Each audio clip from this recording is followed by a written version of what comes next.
like you're not getting enough oxygen, which makes you panic even more. Has anyone ever hyperventilated? Or anyone with asthma, right? It's scary when you feel like you can't breathe. One thing to add to that, one thing we have to be cognizant of is when we are in a situation where we're feeling anxious or nervous or scared, the first thing that's going to happen, it's going to happen to you physically. And so when we talk about breathing, if we can identify the physical reaction before it gets full blown and we're having a hard time and we're in a panic attack situation, then you'll be able to diffuse that a lot quicker. And we'll talk more about that too. But breathing is essential. And you know, I know it's kind of cliche when they say, oh, just breathe. But it is very, very important because when you breathe, your heart rate slows down as well when you take a deep breath. When it's very shallow and you're starting to almost pant, your heart rate's going to increase, which is going to increase your panicky feelings. So breathing is important. Okay, so with everything going on in the world right now, not only pandemics, but a whole lot of other things, and a lot of people are quarantined, everybody's going to react differently, okay? And so this slide kind of goes over the different not categories, but symptoms and kind of classifies, you know, which are you on this slide. You know, are you the green? We think that's a cactus, okay? Are you essential? Are you like, don't touch me? Are you cranky? Do you don't want to leave the house? You know, I know for a while we weren't able to leave the house because we were all quarantined, but now that that's allowed, are you still afraid to go outside? Big one on there, need snacks. Yeah, need snacks. That's the quarantine 15, right? I think we all are, well, not we all, I'll speak for myself, I'm guilty of it. Oh, but but anyway, just kind of take a look at this slide. I'm not going to list off every one up here, but take a look at it, see which one category you think you're in, because everybody handles situations differently. This would also be a good one to have your kids check in with themselves.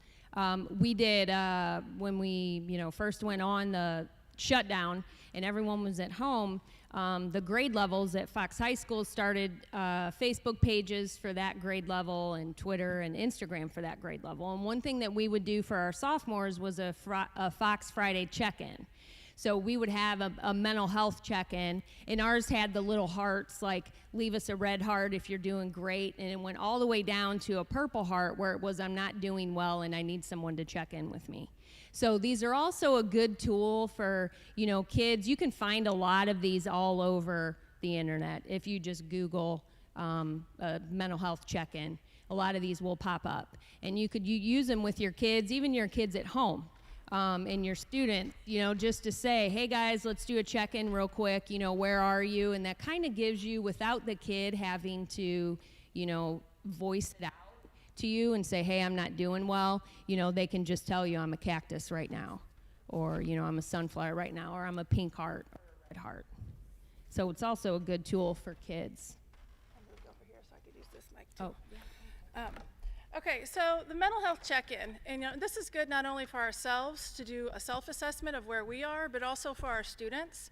And these are just some questions that you can ask yourself or your students. What thoughts are preoccupying your mind? We all know that we could be preoccupied with something that's totally not even related to what we're doing in that moment, and it affects how we respond in different situations or how we feel in that moment. How are you feeling mentally? Are you emotionally stable or are you emotionally unstable? It's okay to not be okay, but it's also essential that you recognize it and you acknowledge it and you find strategies to help you through that, okay? What things are you avoiding dealing with? Sometimes the hardest things that we have to go through are the things that we want to put last on our list, but they're affecting us the most. What's one thing you can do to improve your mental health? And that's one of the things that I think is essential about today. Ms. Buhner and myself, we really wanted to give you things to take away with you, give you strategies that you can use in these situations, because just having the knowledge is great, but knowing what to do with it is even better. And then what do you need right now? In this moment, at the present time, what do you need? And your answer might be, I don't know. Okay?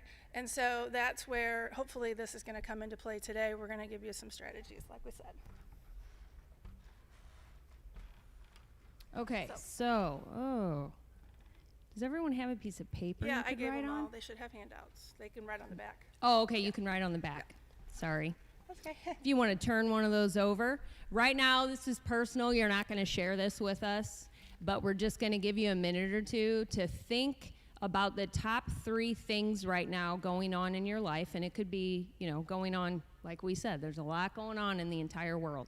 But what 3 things right now are preoccupying your mind or stressing you the most in your life? And there's no wrong answer. And this is just personal. Everyone's will be their own.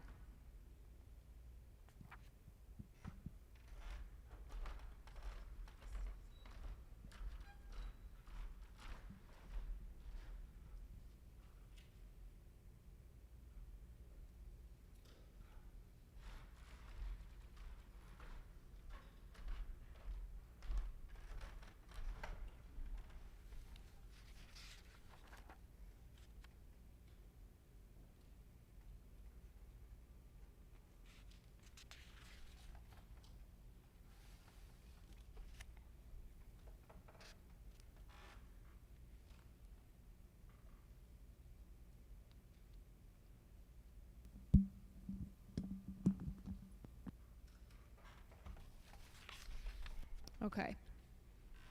You're just going to hold on to that. We're going to come back to that later. So when we talk about educators, which we all are, it doesn't matter what our title is. We all have the same goal, and that's to impact student life. So when we talk about being an educator, in a sense, we have become first responders, and not so much in the fact that, if a crisis situation happens at our school, we've all been through those drills. If something does happen, we are going to be the first ones to respond because we're there, until real first responders can arrive. But what we're going to talk about is responding first to those kids who confide in you with the crisis that they're going through or the trauma that they're experiencing, or another staff member who confides in you with the trauma that they're experiencing or crisis. So when that happens and they open up to you, you, in a sense, become the first responder because you're literally the first one who's responding to that. So in those situations, it's important to know and to be able to check in with ourselves, how am I feeling right now, and what do I need to do to help this person through this? We're all here for a reason as educators,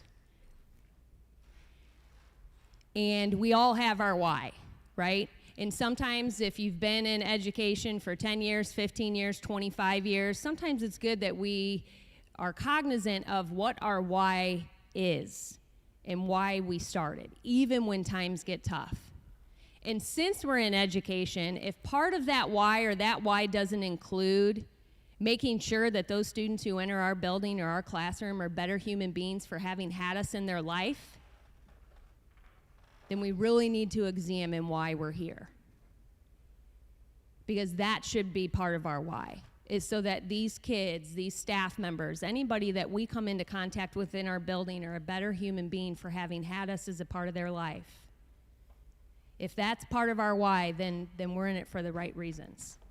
Because everybody has a story. Everybody in this room has a story. And some of those stories are filled with joy and fun things and exciting things, and some of those stories are filled with horror and with terror and with fear, right? But everyone has a story, and we've been through some trainings where we've done some surveys and kind of rated ourselves, and we'll talk about ACEs here in a minute, where we've taken those too.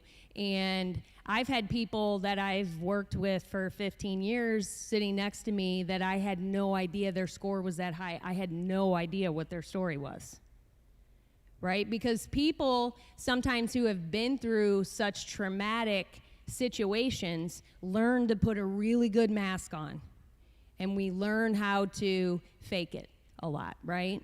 So, but everyone does have a story, so it's important that we're cognizant of that. So when we talk about an emotional crisis, what can cause an emotional crisis? And like Mrs. Allen mentioned a minute ago, people react differently to the same situation, right? You can have the same situation happen no matter if it's a hurricane, if it's a house fire, if it's a death, and people may respond differently because it depends on their age, their emotional stability, and their experiences as to how they're going to respond. So an emotional crisis can be caused by experiencing a traumatic event. It may not be you that that event happened to, but you may have experienced it. Sense of extreme loss, witnessing a traumatic event, consistent exposure to toxic stress. Think about some of our kids and some of the homes that they go to, some of the homes they've been locked in now for 4 months, right? And that toxic stress that they have day in and day out.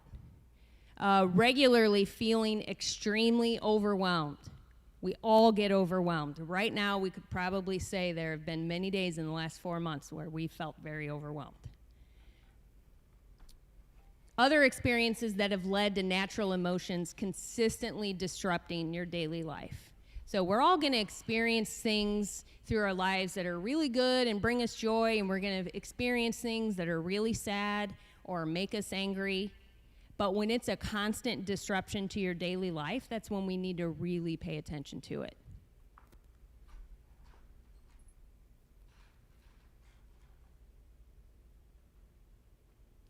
Do you want to cover this one? Either way. So how do we respond to emotional crisis? Well, like I said before, you have a physical response, you have an emotional response, and you also have biological response to toxic stress and trauma, both.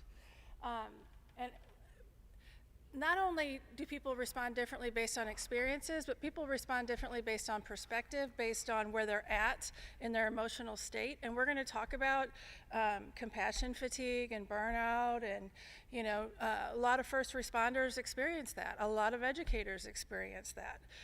And sometimes we might not even realize where we're at, okay? So there's a lot of different components that come into play when it comes to how you respond in an intense emotional experience. So you have your fight or flight. We all know what that is, right?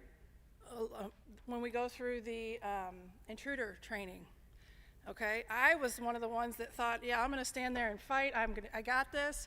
Heck no. When I heard that gunshot go off, I was trying every way I could to get out the door. And it surprised me. And actually, I was kind of disappointed in myself. But that was my initial response. That was that reptilian brainstem of, I'm out the door, okay? So that's something that I need to work on, because I can't do that if I'm in an educational setting. But that my fight or flight response, I'm a flight person, okay? Depression, social anxiety, eating disorders, alcohol and substance abuse, self-injury, and suicidal thoughts, among others. So there are several different ways that you can respond to a trauma, and some of them will shock you, and there's no time frame for it. That's one of the things. I might be jumping ahead a little bit, but trauma can affect you for weeks, months, years, a lifetime, and that's why it's important to not feel like it's something that you're supposed to deal with on your own. You're not on an island. Get help for that trauma, okay? And so that's some of the things that we'll talk about later too. Just to add to that, when she said there's no timeline on that, I have juniors now, so it was 3 years ago, I guess, when I had seniors and they were graduating, and I had a student who only needed LA4 to graduate, and he only had to write one more essay. He had been in my office several times. I was trying to help him. Smart kid, great kid, funny, great heart, cute kid, athletic. He had lost both of his parents in a car accident separately, but they both died in an accident when he was, he was 8 years old when that happened. And it was 6 months apart, right? So he lost both of his parents. He was living with his grandparents. He's down to the last semester of his senior year, only needed this class for graduation requirements, only had to write this essay, and was refusing to do it.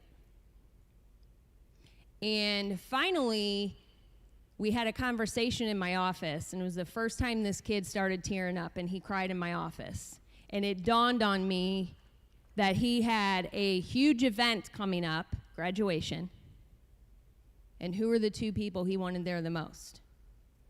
His parents. And sadly enough, a response from one of the staff members when I said, here's what's going on, this is why. Like this paper shouldn't keep him from graduating, right? This is why he's scared, he's sad, he's angry. And the response was, well, it's been 10 years, which totally broke my heart, right? There's no timeline on grief. You don't forget those people, right? For any of us who have lost people that we love. We don't forget them. There's no timeline. There's lots of little triggers, right? And graduation was a big one for him. So when you are having an emotional crisis, what does it look like or what does it feel like? What does it look like in our kids so we know if they're in an emotional crisis state? What does it look like for us? And there are more symptoms, but these are the main ones. Apathy and lack of energy, right? You pull away from the things that you used to enjoy or you just don't care about it anymore. Difficulty making decisions, that's huge. I struggle with that all the time. I need time. If someone asks me to make a decision, I got to think about it for a few minutes. I really struggle with just being real quick with that right now. Difficulty keeping track of things. My mom says that's just because I'm getting older.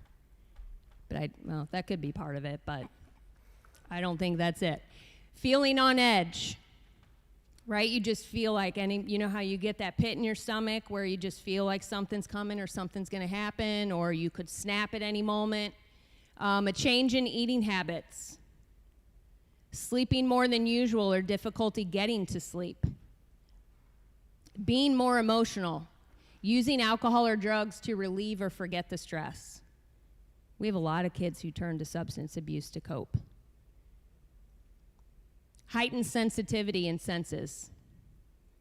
I remember, most of you know, my son was killed 5.5 years ago in an accident, a crash right outside our home. So all of these things I felt at that time, right? In the heightened sensitivity and senses, I remember when I came back to work and Dr. Reese, another assistant principal, which I do like scaring him. I think it's hilarious when I can scare him and he really gets scared, but he thinks it's funny to scare me too, and normally I'm a good team player with it. But when I came back to school after Cole died that January and I was coming out of the restroom in the main office and he thought it'd be funny to scare me, if he would have been a foot closer, I threw a punch so hard that if I would have hit him in the throat, I probably would have knocked him out because I flipped out. And then I was pissed because I was like, don't do that. When every other time it was funny and I'd be like, oh man, you totally got me. That time it wasn't. And I was heightened to everything, right? Noises, sensitivity to light and sound, all of that. So all of those things, and some of you out there may have experienced too, if you've been through an emotional crisis, are very powerful. And all of those, like think about, even the sleep. And we got kids who sleep only 3 or 4 hours a night. Now some of that is because they're up playing video games, right? But maybe playing that video game is their escape from what's outside their bedroom door. Can I add a couple things to that? If you're in the classroom or, you're not, you don't have a degree in counseling, okay? So we're not expecting, I don't think, for you to be able to solve the kids' problems. But it's important to know that there's resources in your building. So if you start to see a change in a student, at one time they were thriving and turning in all their assignments, and then they stop turning them in, and maybe they're more irritable, that heightened sense kicks in and they snap at you just out of character, don't hesitate to go to one of your counselors or your principals so we can kind of assess that further and get some resources in place. Because a lot of times they're not going to tell you, oh yeah, this is how I'm feeling because of this event. a lot of times they don't know themselves that's why they're feeling that way. They know it bothers them, but they can't verbalize that, depending on what age group you work with, especially the younger kiddos. You're going to see those acting out behaviors. So, just the identification part, being that first responder and knowing, hey, there's a change here. Because I'll be honest with you, principals and counselors don't see the kids every day. We don't see the same kids every day, just for sheer volume, right? Individually, that is, to be able to assess their emotional state and how they're doing. So we need that help from all of you to help us with that. The other part, we see a lot of self-harm, I know, especially in the upper grades. Self-harm is a coping strategy. It's a negative coping strategy, but it's a coping strategy. These kids don't want to cut themselves, but when they feel like they can't do anything else to feel better, there's different reasons why people self-harm, and I won't get into all that, but just realize that it's something that can be treatable, and we can help them with that. I know it's a scary thing when you see cuts on kids' arms, all the way up their arms or legs or feet or wherever you see that, but you will see that in the classroom, like I said, especially in the secondary level. So just bring them to us, and we can help with that too. So really good point. No, just like that slide in the beginning where you're trying to respond to situations solo, we're not saying that none of us in here are going to know everything to do in every situation. And that's why it's great that we have teams where we can, talk about what resources needed right here. We're really just talking about, recognizing these things and recognizing, like she said, if something's off with your students or with yourself. It's just recognizing that so that we can get help and supports in place. So good point. Yeah, we're not expecting everyone to know what to do or to be a physician or Right. And you brought up a good point with yourself. Our staff members, and I tell people this all the time, you have to be good for you before you can be good for anybody else, okay? So putting yourself first is not selfish, it's not conceited or any of those other, adjectives that people use to describe that. That's not what it is. It's critical, it's crucial that you do that because you're the person being the resource for the kids. I can't tell you how many times I've had staff members come in my office and shut the door and break down, and we talk about it for a little bit, and then they're able to go about their day. Sometimes you just have to get it out, and that's perfectly fine. It's a confidential setting where you can do that. So I hope that you feel comfortable in your buildings to be able to do that. Find that person that you can talk to. And there is no shame in recognizing that in yourself and being able to say, you know what, I'm at the point where I need help, right? Because like I said before, a lot of us, especially if we're parents, we feel like we need to be able to do everything. We can handle it all, right? It was November-ish. Cole died October 21st. It was after Thanksgiving, so before December hit, that I finally, I've always been the kind of person who I can do 50 million things at once. Right now I manage 5 email accounts, 6 social media accounts. Like I have 2 little small businesses I run, a nonprofit I run, right? I can do all that. I got it. I can do it. I have a real problem with telling people no, like when they ask me to do stuff. But because I can handle it. I don't, and that's a fault of mine not to be able to say, that's too much. I really can't take on anymore. So I do it all. Well, November, it finally got to the point where I was like, you know what? It took everything I had. I had to swallow my pride to be able to call my doctor and say, I need to see someone right now, or I probably won't be here tomorrow because I'm at that point. I don't want to be here anymore. So I knew I needed help, right? And it took a lot because I wanted to be able to handle that. I didn't want to have to take medication. What's that going to do for me, right? I was like, what's that going to do? It doesn't matter if I take it or not. My son is still deceased. I still have to be able to face that. I still have to be able to walk that journey. But it finally got to the point where I was like, I can't do this alone. I can't, even though I want to say I can handle everything, right? So it's important that when we get to that point, we recognize that with us. Because like she said, we have to be good for us, or we're not going to be good for our families or our kids. So if we couple the feelings, like, is anyone stressed right now with what's going on? Anyone not stressed? That would probably be the easier question, right?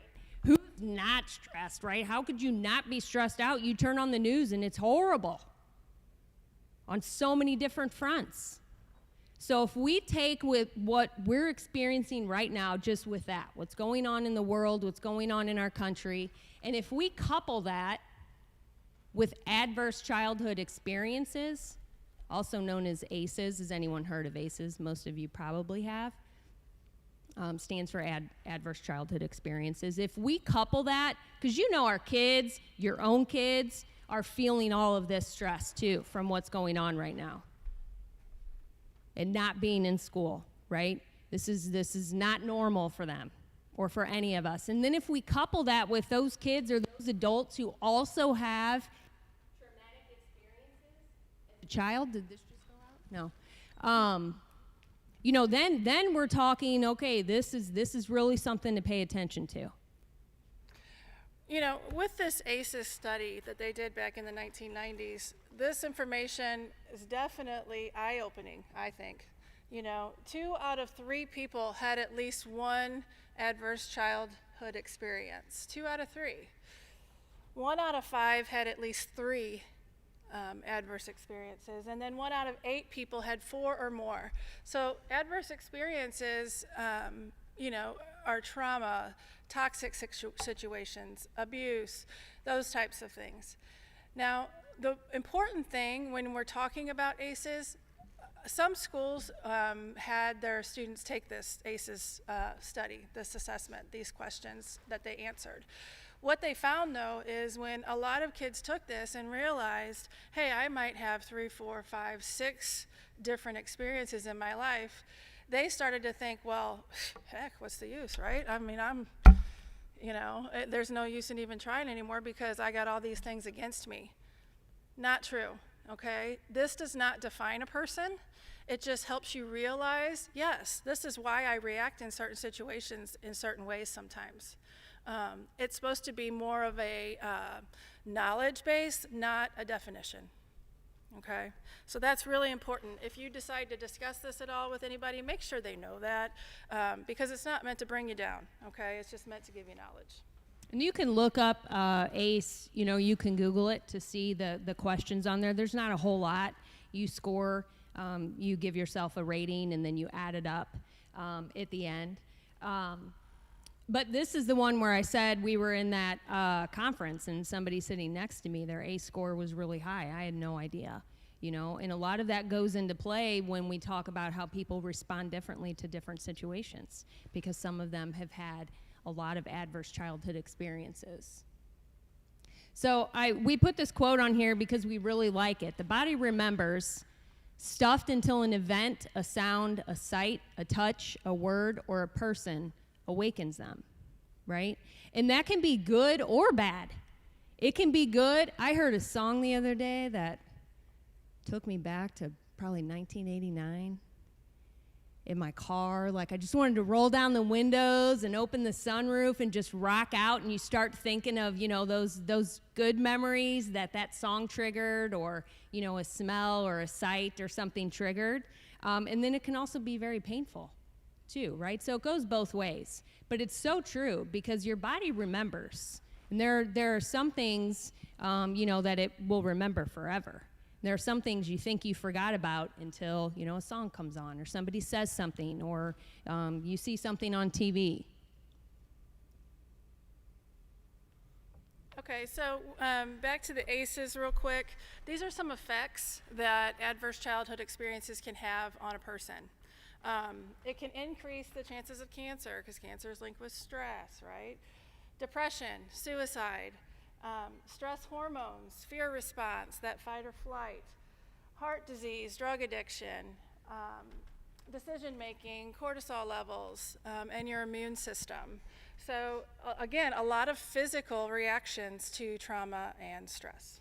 And not saying, we had questions on this before, like not saying just because you've had adverse childhood experiences or a kid has that they're going to have cancer. Like it's not saying that, but saying that can play a role in how our body responds. So with your immune system, with your stress level with different hormones in your system, all of that plays a role. So not that that's going to cause that, Right. but and with how you're coping with that, or how our kids are coping with that, right? Certainly if they turn to drugs, there are going to be some major physical issues. So just wanted to clear that up. We're not saying that, and scientists weren't saying that it's going to cause that, but can certainly play a role. Oh, good job. Okay, so this is a real short little video on how brains are built.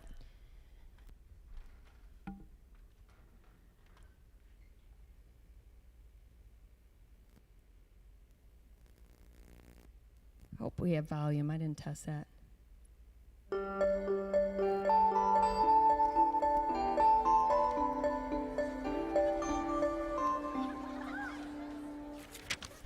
Science tells us that the experiences we have in the first years of our lives actually affect the physical architecture of the developing brain.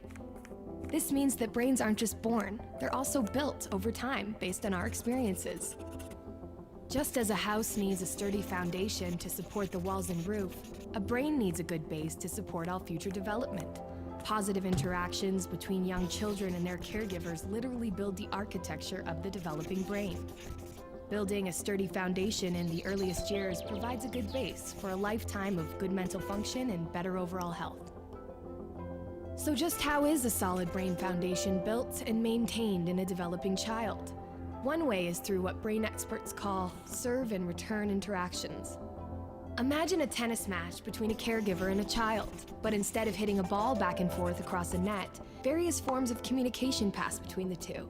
From eye contact to touch, from singing to simple games like peekaboo.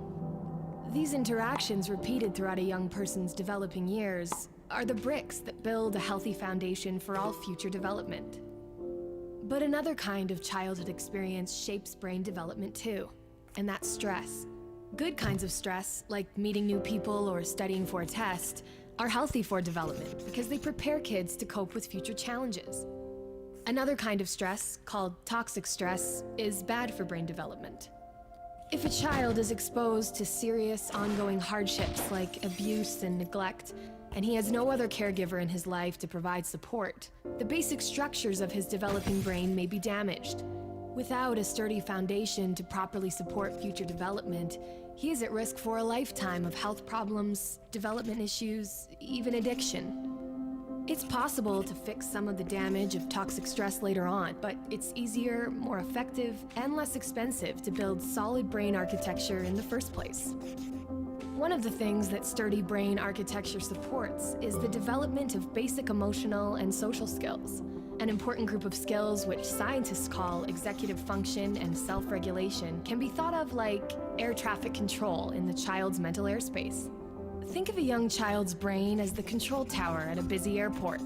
All those planes landing and taking off and all of the support systems on the ground simultaneously demand the controller's attention to avoid a crash. It's the same with a young child learning to pay attention, plan ahead and remember, and follow lots of rules. Like all of us, kids have to react to things happening in the world around them, while also dealing with worries, temptations, and obligations on their minds. As these demands for attention pile up, air traffic control helps a child regulate the flow of information, prioritize tasks, and above all, find ways to manage stress and avoid mental collisions along the way.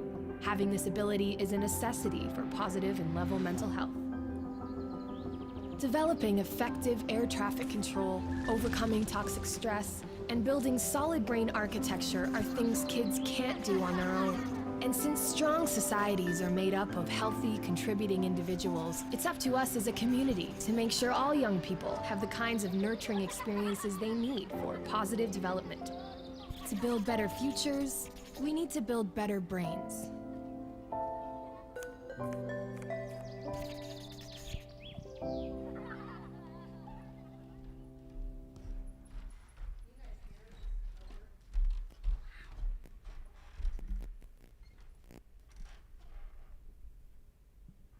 Good job.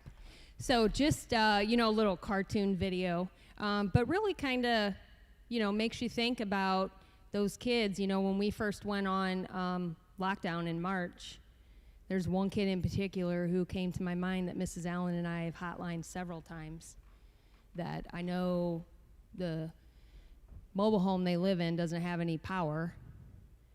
We've had to, like I said, hotline his mom several times for things she has done to him and his sister. Her boyfriend is abusive. They're drug addicts. I know there's no food in his home.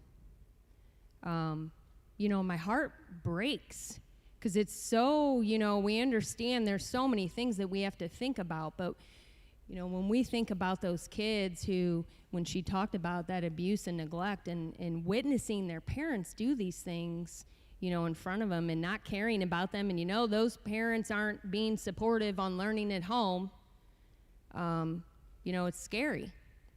So why are we stressed out, overwhelmed, and feel like we're functioning on autopilot?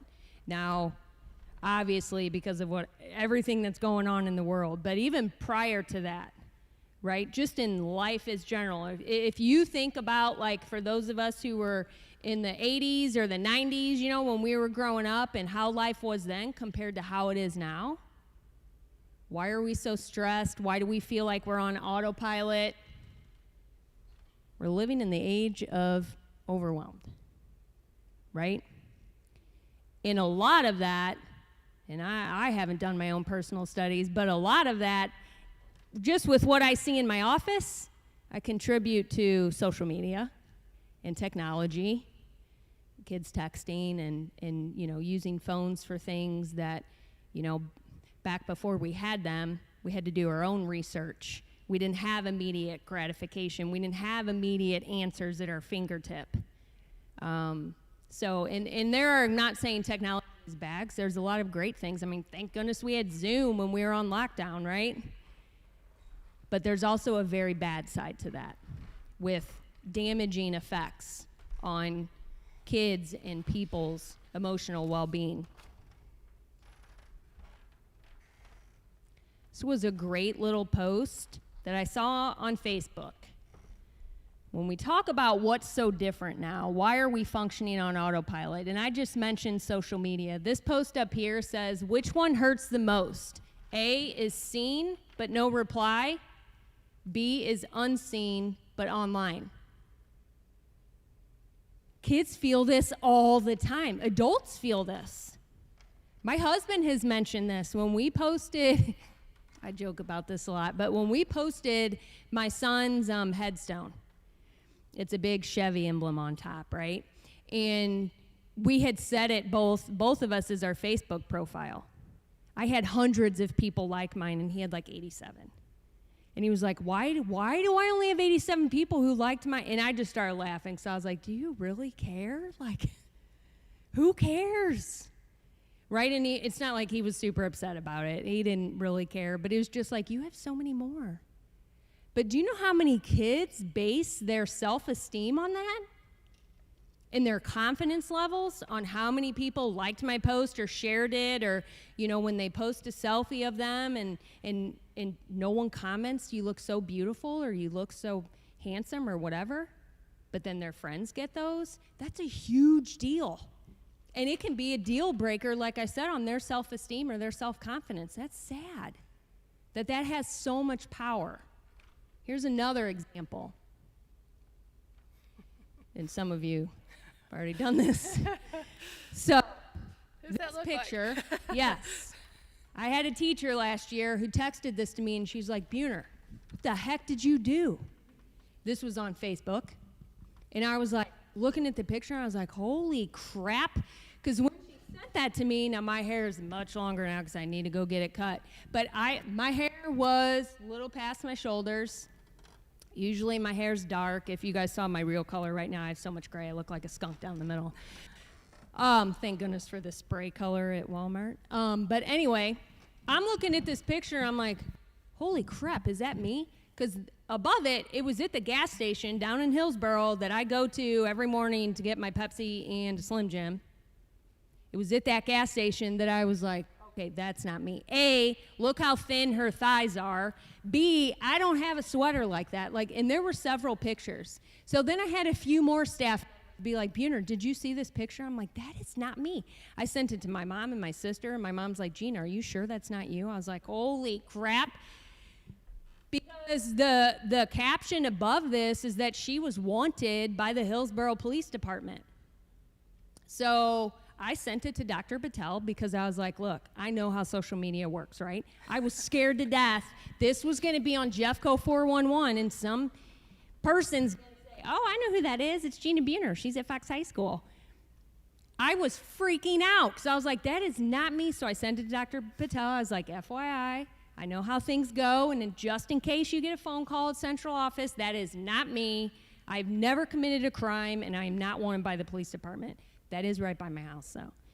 And for about 2 days, seriously, I was constantly going on checking that because I was scared to death. It would take one person to put my name out there and say that's me, and guess what? There'd be thousands more that would go with that and say, yep, that's her, right? And how often do we see people whose reputations and lives are ruined because of something that's posted online? And think about, when I was in school, when we were in school, we didn't have, obviously, any of this technology. So if you wanted to say something rude about somebody, you said it verbally, or you wrote it on a note, and that was it. And then if you had a disagreement with somebody, you went home over the weekend and you were totally disconnected from them. You didn't have to worry about it. But now we are never disconnected. These kids never have an escape. Adults don't even have escape. Facebook has ruined marriages. It's so easy to do, and kids get so caught up in it. But imagine being a 15-year-old and somebody puts a fake rumor out there on social media about you. You're in damage control mode by then, and how do you control that damage?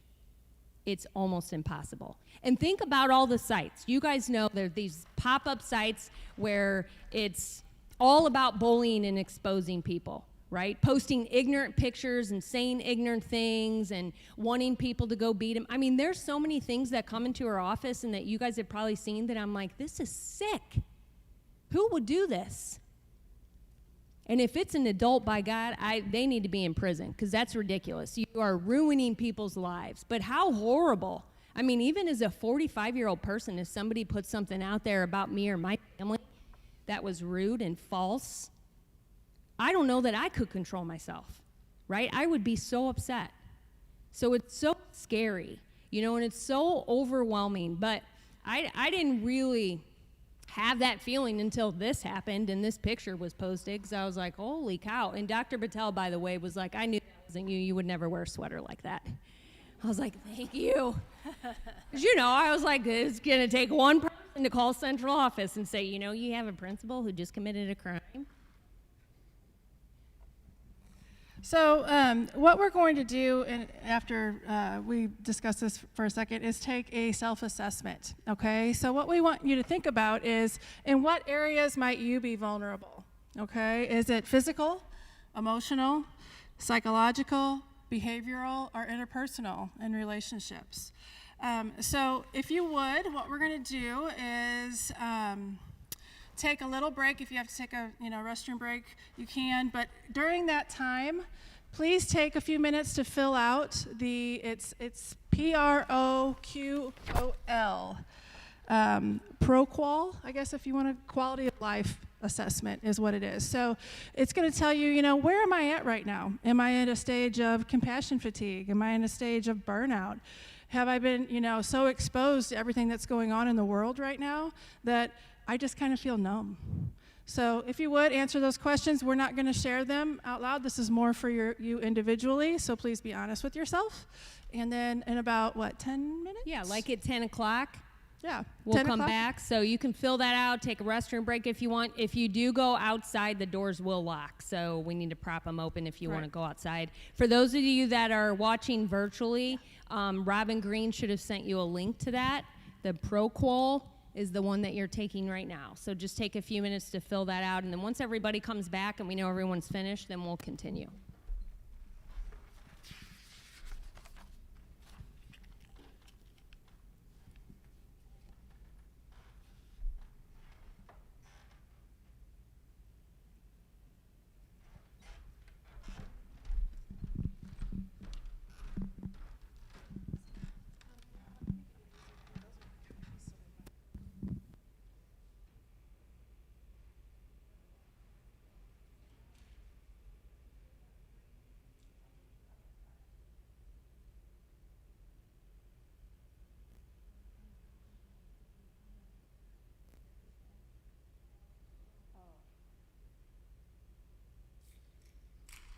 do you sometimes find the fear of what could happen is making nothing happen in you?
Yeah. All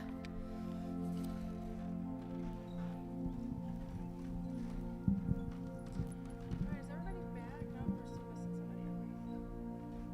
You want to go ahead because we're a little over anyway. Should we go ahead and start or wait?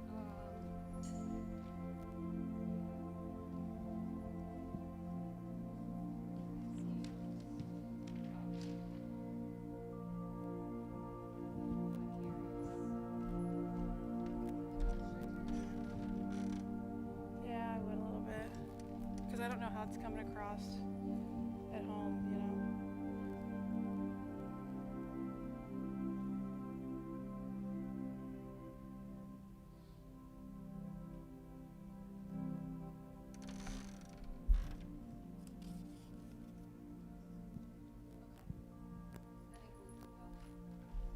Okay, you want me to start? Okay, so we're going to go ahead and get started. I know there's a couple people that aren't back yet, but for sake of time, we have a lot of information, and so we'll go ahead and get going. Was anybody surprised by the results? You don't have to share, but just kind of let us know, were you surprised by your results, or did you really think that's kind of where you were? Yes? No? Okay. It is, yeah, great job on the self-check. So what we wanted to make sure that you guys knew too, we want this to be for you as much as possible, you know, so if you have questions and or comments and want to, jump in, and if on a topic that we're discussing, please feel free. I know those of you at home can't really do that, but feel free to email us if you want to. Yeah, usually we're more interactive, but Right. with the precautions, we can't really do Right. that. Usually we have you guys do some group stuff, but Right. So the next thing we're going to talk about has to do with the science behind how we respond to situations, the best ways that we learn, and the impact of different developmental concerns or experiences play on our brain. And so I know we have some science teachers here, so I just want to do a disclaimer Might that call says you I up. am not a science teacher and I'm not the expert in this, but I have been trained in this area, and so is Ms. Buhner. We went to a trauma-informed conference, and we purchased this and went through 3 days, I guess, of training in regards to the brain science behind our emotions. And so this book here, this is where a lot of this information is coming from, and it's called Neurologic in Curriculum. So that's where we got it. But yeah, science teachers, feel free to jump in if you hear anything that you want to add to. Okay, so as caregivers and educators, we experience trauma as well, right? And one of those types of trauma is called vicarious trauma. And this is just our response to an individual who is experiencing a distressing, like maybe telling you a distressing story or about their experience, and you have a reaction to that. Totally normal, okay? It's very different, though, than burnout, in that it can evoke feelings associated with past experiences, okay? So an example of this, if someone has lost a loved one and you have somebody talking to you about a death of one of their loved ones, it's very possible that can bring up, and it takes you right back to those feelings that you had associated with the person that you lost. You can experience post-traumatic stress symptoms. Your heart starts beating real fast, anxiety, shallow breathing, feeling just numb, okay? When you feel numb, that means that basically your emotions have been so heightened that you just feel like you can't even feel anything anymore, okay? So you're emotionally exhausted is what it is. when we talk about the first one experiencing symptoms from another person's distressing stories, we've all been in those situations where somebody may be sharing a very painful story with you and you start crying, right? Because you start to feel that and you see the pain in them, and you have empathy for that and you sympathize with them. So a lot of times we experience vicarious trauma. It may even be a movie that you're watching. I cry over The Lion King, right? So sometimes, I mean, it's things like that you start taking on feelings, and sometimes it triggers feelings of your own experiences, and sometimes it's just the empathy that it's triggering. So we experience that often as human beings. And definitely, you know, when your kids are sharing some of their stories or what some of their home lives are like, you know, how many kids have we had where we're like, I just wish I could take you home with me? So you know what a real family is and what it means to eat dinner together, you know. This, we are not going to go through this, but we found this, and this has to do with the pandemic. It says normal human responses to a global pandemic that do not need to be pathologized or treated as abnormal. And it talks about, you know, food and eating challenges. I can't be the only one in here who's been going through that, right? And it's normal. It's normal to do that. We're humans. We're emotional beings. So it's normal that we feel stress, anxiety, sadness, anger, all of those things, joy, right? That's how we're built. We're emotional beings. But like we said before, when it becomes a disruption to your daily life is when you need to really pay attention. So this was just a good list to look at, oh, okay, yeah, you know, I feel, you know, past traumas being triggered, that's normal. Anxiety around money, shelter, food, other survival needs, that's all normal. Sense of loss of control or powerlessness, that's a big one, right? I kind of feel like I did right now after 9/11 happened, where you feel like, you know, there's something I need to do, I just don't know what to do, how do I help? So those are all normal reactions to a pandemic, to what's going on, to what happens when you turn on the news, you know. So it was just a good list of, you know, okay, I'm not abnormal, like I don't need to panic right now. These are all, everyone's feeling the same thing. And we wanted to also mention to all of you, please feel free to take a picture of the slides. I know those of you at home, if you want a screenshot, just so you have the information later, that's fine. So the next one is compassion fatigue. You know, when you're in the helping profession, you start to get tired, right? Emotionally tired. You almost feel like when compassion fatigue kicks in, you are feeling like you're helpless. You know, you no matter what you do, it's not working like it should. And so you get that hopeless feeling. Get to have kind of a negative attitude, like, it doesn't matter what I do, it's not going to help anyway, so why do it, right? Well, wrong, okay? That means that you are going to have to work through those feelings so that way you're giving your best self to others. Loss of empathy. You're having a hard time putting yourself in that person's shoes, okay? Yes, we had a question in the back. We don't have a copy right now. We can send one out.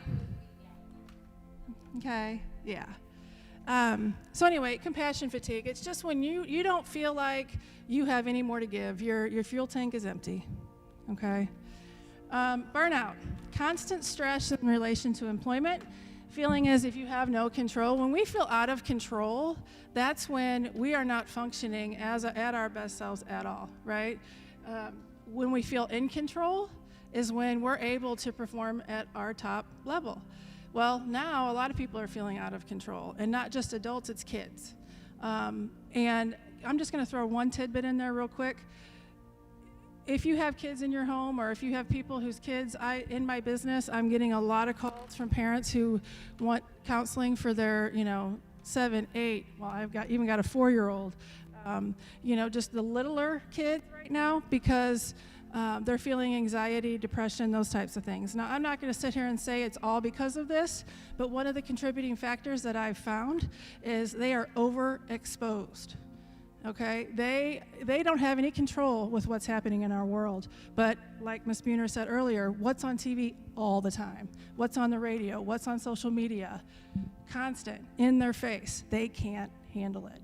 Okay, a lot of adults can't handle it. So make sure that we monitor their time that they have, that they see that sort of stuff. And if they're so little, they really don't need to see it at all. They can get their explanations from you. Okay, so just a word to the wise there. But anyway, burnout, lack of social support, difficulty achieving your goals. Social support is crucial in this. A lot of these different strategies are going to be, but you got to have somebody that you can collaborate with, that you can talk to, that you can feel like understands what you're going through, whether that be family, friendships, your spouse, whomever, a therapist, whoever you need to get that social support. Okay, so now we're going to get into the brain science part that I was talking about earlier. So really, this was very interesting to me whenever we went through this training, because I realized, you know what, a lot of times you'll hear people say, oh, you're not feeling good, just suck it up. Why can't you just not be anxious? Why can't you not be depressed? Just change what you're doing. Well, there is a science behind it. Your brain is physically affected, and I think this helps people realize, you know what, maybe it's not something that I just have a choice to be depressed or anxious or, suffering from traumatic experiences. There's a reason why this is happening to me. So in your 4 different regions of the brain there, your brain stem, which is your fight or flight mode. So that's where when you're faced with the situation, your brain's automatically making that decision before you're cognizant of it, really, that you're going to either run or you're going to stay and fight. Then information comes in through the brain stem and goes up to our midbrain. Okay, this is where it's like, okay, and I'm going to go into this more in just a few minutes. This is where your fear comes in. Okay. Then we go to the limbic part of the brain. That's where it's like, oh, the alarm bells go off. Okay, we're more cognizant of what's going on. And then your cortex. That's where you're calm and alert. That's where all the learning happens, is in the cortex. That's where information can be taken in. You can be rational. So the goal is for students, when they're in the classroom, to be able to have that information come in through the brainstem and go all the way to the cortex. Unfortunately, when they're experiencing trauma, that does not happen, okay, without strategies. This next one shows the 2 sides. The sides on the left, the pyramid on the left, the upside down pyramid, is the typical development of the brain. So typically, when you're functioning as we should function, right, our highest level is going to be our cognitive level, the cognition. So where we're problem solving, where we're figuring out the math problems and the science and all of those things. That's where we want kids functioning in our classroom, because that's where they're learning.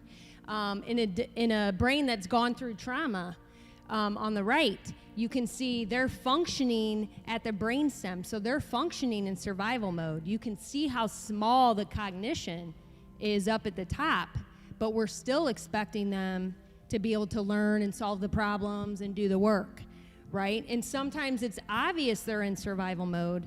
Sometimes it's not obvious, but that could be the issue. If they're in class and they're just not, they're not functioning in their cognition level, they're at their fight or flight level, and sometimes, it comes out in their behavior, in their verbal response. Sometimes they shut down and they're just quiet. Okay, so these next few slides are going to go through each part of the brain that we talked about just a second ago, and what happens when you have an underdeveloped part of that region of the brain. So first, we want to talk about, what does the brainstem control? It controls your heart rate, your body temperature, breathing, blood pressure, metabolism, and your ability to pay attention. Okay, so if your information is coming through there, that you're taking in every day, the signs that you're going to look for an underdeveloped brainstem are an abnormally high or low heart rate. Okay, it's going to affect these categories that we just mentioned: skin sensitivities, high or low blood pressure, metabolic problems, difficulty chewing or taking pills.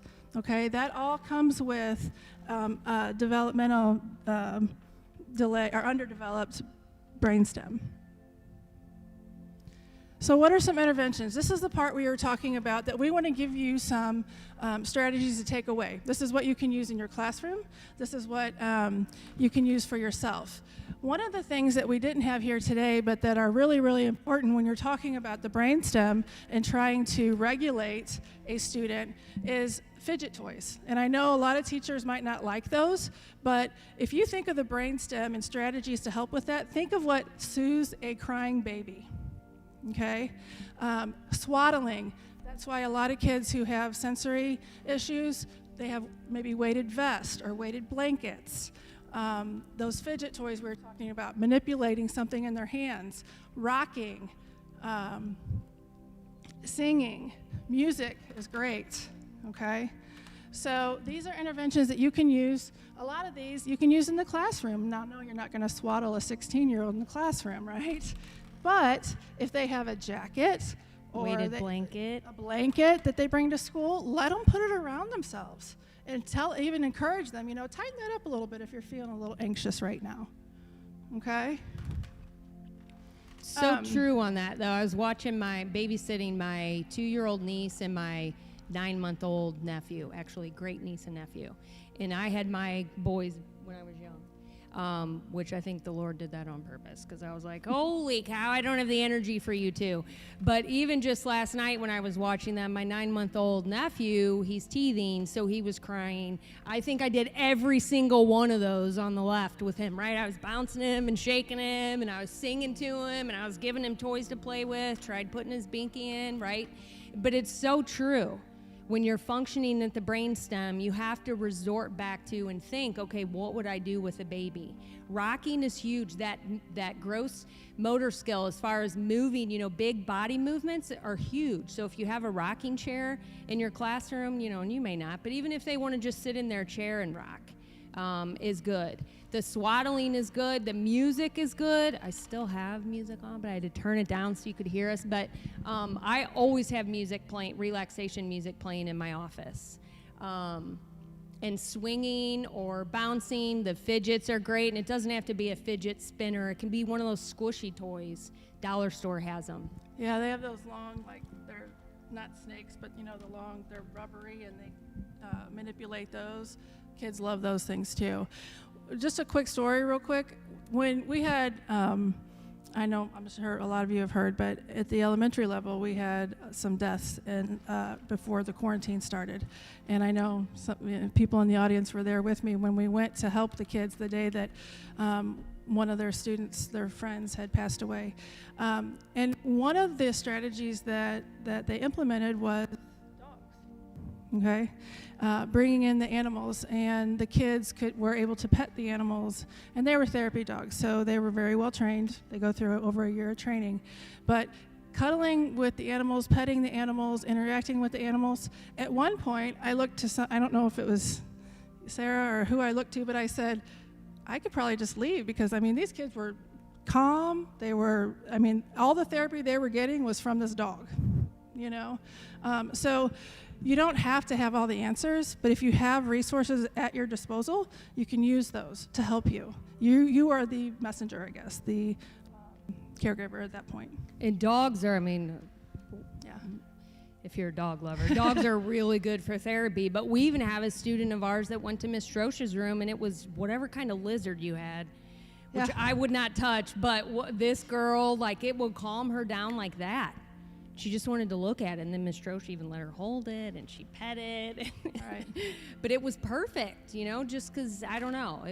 So it doesn't matter what it is. It can even be a stuffed animal, really. The real dog, obviously, is better, but. And the hamster. Yeah. Yep. Too bad they can't hold fish, because a lot of people have fish, but. Right, and we can't bring horses into the school, but equine therapy is a big thing, too. Equine therapy, yeah. yes. Yeah. Okay, so the midbrain. This is where your fine motor skills, your large motor skills, your movement and balance come from. Okay, so if we get that information out of the brainstem, it heads to the midbrain. The signs of an underdeveloped midbrain can include clumsiness, poor fine motor skills, impulsivity, eating problems, difficulty with transitions. Are we transitioning all the time in classrooms? Yes. If kids have a hard time with that, then that might be, an indicator. Daydreaming, self-harm, sensory seeking, okay? So, activities that you could implement if you see these behaviors.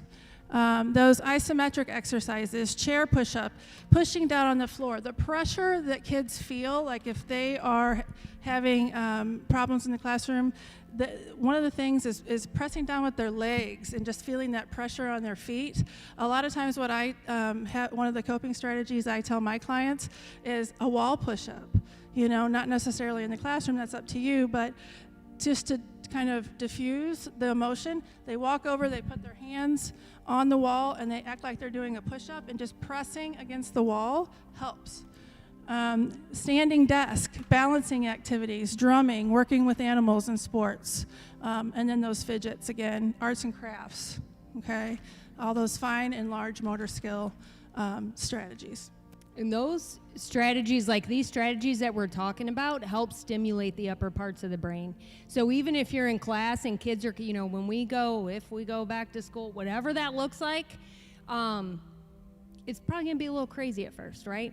Because the kids are gonna be emotional as far as just everything everyone's been through. So even to take a break in your classroom and just say, you know, okay, everybody stand up. Let's balance on our left foot for 10 seconds.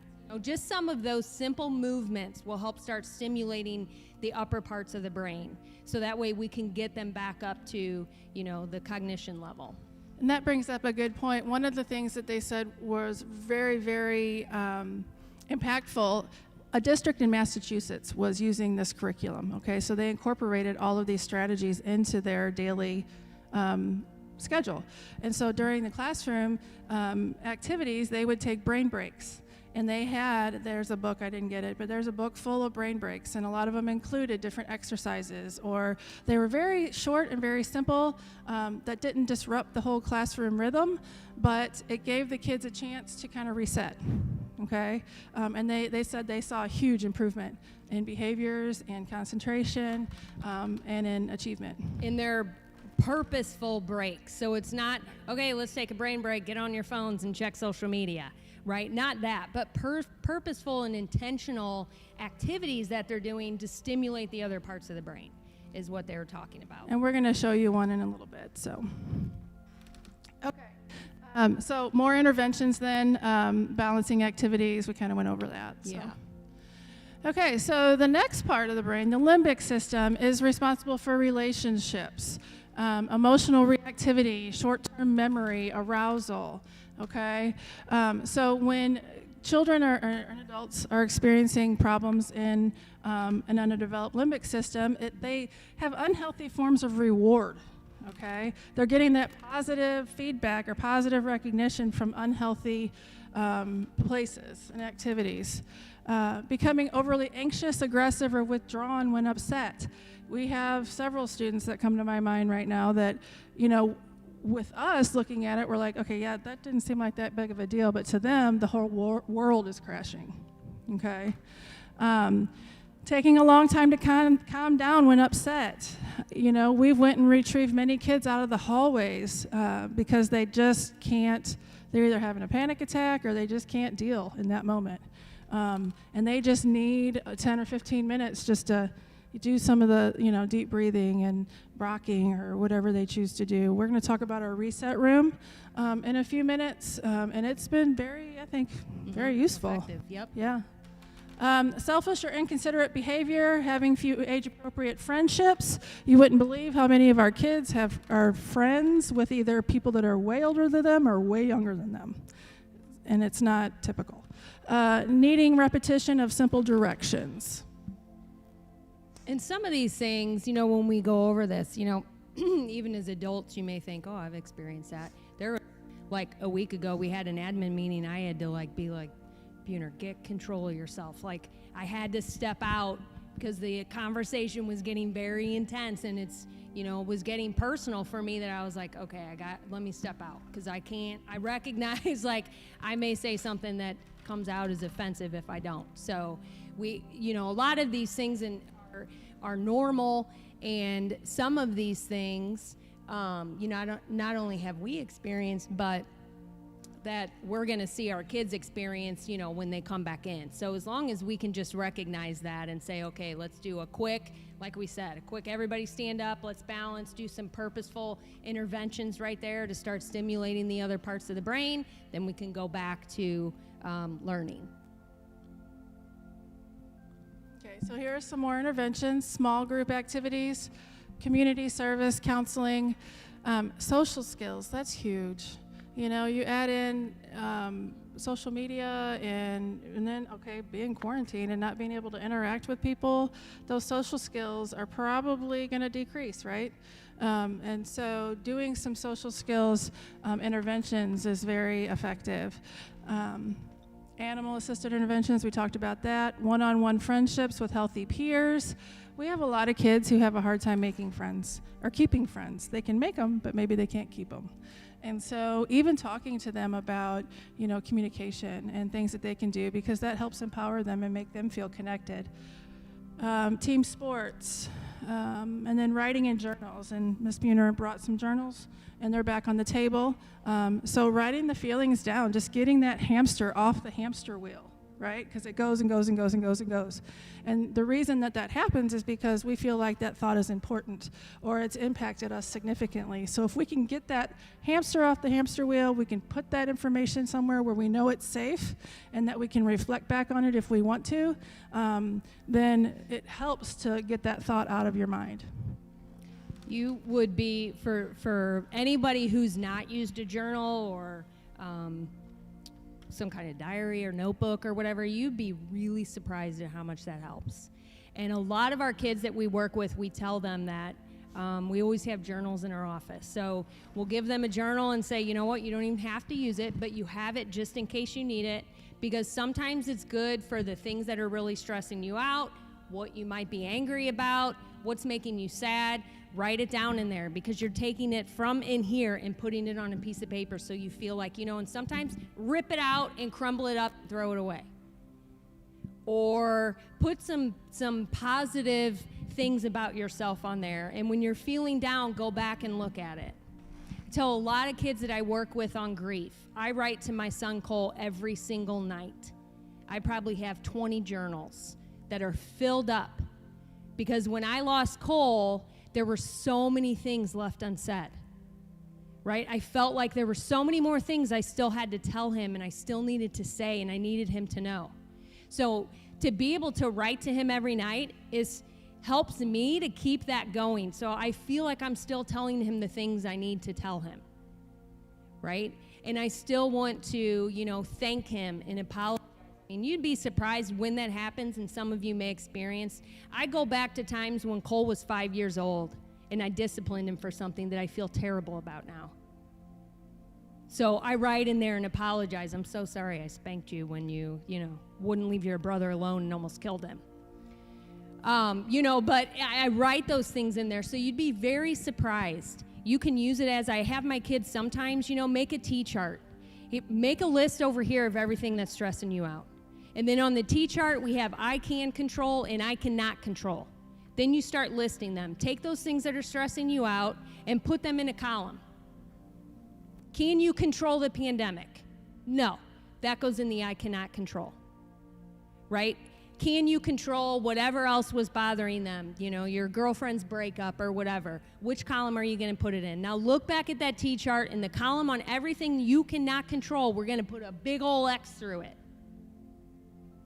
Because we need to focus on the things that you can control and figure out what resources and what supports and what strategies you can use to help you work through that. So journaling is a great, great tool. Okay, so then we have the cortex. This is where the learning happens, right? This is where we want all of our kids, we want them to be functioning in the cortex part of their brain. You guys in your cortex right now, or do we need some activities? So abstract thought, concrete thought, verbal and nonverbal communication. This all happens whenever that we're functioning in our cortex portion of our brain. That higher level thinking and communicating, isn't that the goal for us and our students? That's where we want to be all the time. Well, we're not going to be there all the time. We want to, but hopefully during school, our students are there, right? And we're there. So signs of an underdeveloped cortex: inability to gauge time, difficulty interpreting nonverbal relational interactions, Because how do we speak to each other? We speak to each other verbally, but a lot of communication happens non-verbally, right? We gauge our classroom, we gauge our relationships, our friends, based on a lot of nonverbal communication. So if we're not functioning in that part of our brain, then that's going to be either misrepresented or harder to do. And you know, sometimes with the nonverbals, just with ourselves, we don't even realize we're doing it, right? I had a kid last year tell me I had an RBF. And I think he was right. You know, I was like, I really have to pay attention to that. I didn't tell him, you know, you're right, because I was like, how rude. But, you know, afterwards, I really thought about that, because I was like, gosh, do I? I really do. So I try to, like, pay attention to that when someone's telling me something. I don't want my face to tell them that, you know, and I blame it on wrinkles and just aging, that my mouth is starting to droop. But I don't want them to think like I'm angry or upset or I'm not paying attention.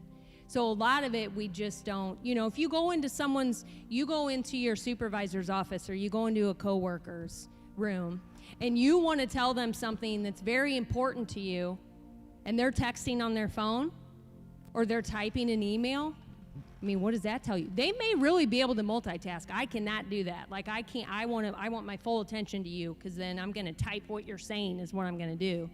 So, but that right there, even though they think they can, you know, multitask, that body language and that activity tells you they really don't care what I have to say, right? So a lot of times we're not even really cognizant of that. So one of the other points up here I want to point out is that self-loathing behavior, or that lack of self-awareness. If we don't acknowledge it, then we can't help ourselves, right? One of the things that I ask a lot too is, I want, you know, give me 3 things you like about yourself. And then I'll ask, give me however many things, 3 things or more that you don't like about yourself. Which category do you think is the one that's easiest to complete? The likes or dislikes? Dislikes. You would be amazed. People struggle to even come up with 1 or 2 things they like about themselves. And we're all guilty of it. But when I ask the dislikes, they'll go on for days. What do you think when you wake up in the morning? What's the first thing that comes to your mind? Is it something like, hey, I'm going to greet the day, I'm going to get up, I'm going to own it? Or is it, I don't want to get out of bed, I feel tired still, I didn't get good sleep? Which one do you think it would be more so than the other? The second one. If you start your day in that mindset, and I'll be honest with you, I woke up this morning and I'm not used to getting up at 6:30 anymore, right? I woke up this morning and I thought, oh my goodness, my eyes feel like they're glued shut. How am I going to do this? And I thought, no, I'm changing that. I'm gonna get up and I'm gonna rock it. We're gonna have a good presentation. I'm gonna have a good day. And you wouldn't believe the difference it makes in your whole mindset. Okay. One of the things that we learned, and this might come up in a few minutes. I can't remember if it's on a slide or not, or if we just talked about it. But in your brain, physically, depending on what type of mindset you have, your neurons in your brain can actually, those neurological pathways can shut down as far as positive and negative mindsets. So if you're constantly telling yourself negative things, bringing yourself down, your positive mindset neurological pathways will shut down. So you have to do strategies to open those back up. Okay, so that's the physical part of, can't you just suck it up? Can't you just change it? Well, you can, but it's gonna be a process. It's gonna be weeks before that can happen. Okay, because you have to totally reopen those pathways in your brain. You know, we are our biggest critics, right? And you know what is a great activity for adults and kids? In this, you may have seen the video where it's an older man and he's describing I think it's his wife. I think it may be a Dove commercial, or not commercial even, little documentary where they ask him, there's an artist there, right? And they ask him to describe his wife, and he describes her as this beautiful woman, right? All the things he loves about her face. And they draw a portrait of her. And then they asked his wife to describe herself for the artist. And it was all quite the opposite, because she hated everything about herself, right? Two totally different pictures, same person. So a good activity to do, even with your kids and with adults, is to have a partner and write down everything you love about that person, right? All the great qualities about that person, because when's the last time you've heard that about yourself? We don't do that. I mean, I don't know. Maybe some people look in the mirror and are like, I love myself. I'm so perfect and just beautiful, right? Who really does that? You look in the mirror. This morning I woke up and I was like, what the heck is that? There's like a red dot right here. I don't even know where it came from, like a busted blood vessel or something, right? Just part of getting older. But I mean, I certainly look in the mirror and like criticize everything. So it's good, you know, and it's not, there's nothing wrong with it. You're not being boastful. It's somebody else saying, this is what I love about you. You know, it's just a good reminder that you are a great person. You are beautiful, right? You're not all those things that we criticize about ourselves. That's not how other people see you. We'll keep going because there's a lot on here. Yeah. So we'll just cover these quickly since you'll be getting a copy. But interventions, okay? This is the takeaways. These are the strategies. So a lot of what I do in my counseling business is cognitive behavioral therapy, and basically a lot of that is also positive self-talk. And again, it feels unnatural because we're not used to doing it, but the way that you decrease the negative thoughts in your brain is to replace them with positive ones, whether it's relevant to the topic or not. It doesn't have to be. You may love your hair, okay? And it sounds silly, but I'm telling you it works. You may love your hair, but when you get up and you have this negative thought, you might be like, oh, I annoy my friends. I hear that a lot from people. I annoy my friends. I'm just annoying. You're like, tell yourself stop and replace it with, you know what, but I love my hair, and keep going. You know what I mean? Seriously, it works. It doesn't have to be pertinent to anything.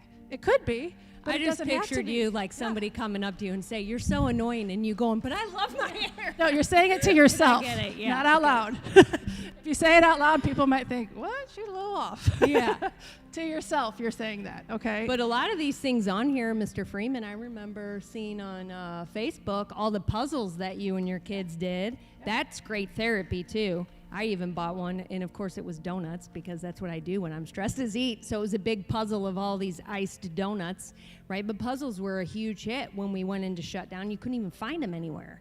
But that also helps, you know, stimulate that cortex, because it's problem solving, but it's also good therapy. Yep. Explore new places. I don't know if any of you guys like nature, hiking, or anything like that. Nature Man, is so therapeutic. that's my therapy. I take my dog Me and we go too. walking, and Yep. it's wonderful. I feel like a whole new person afterwards, you know.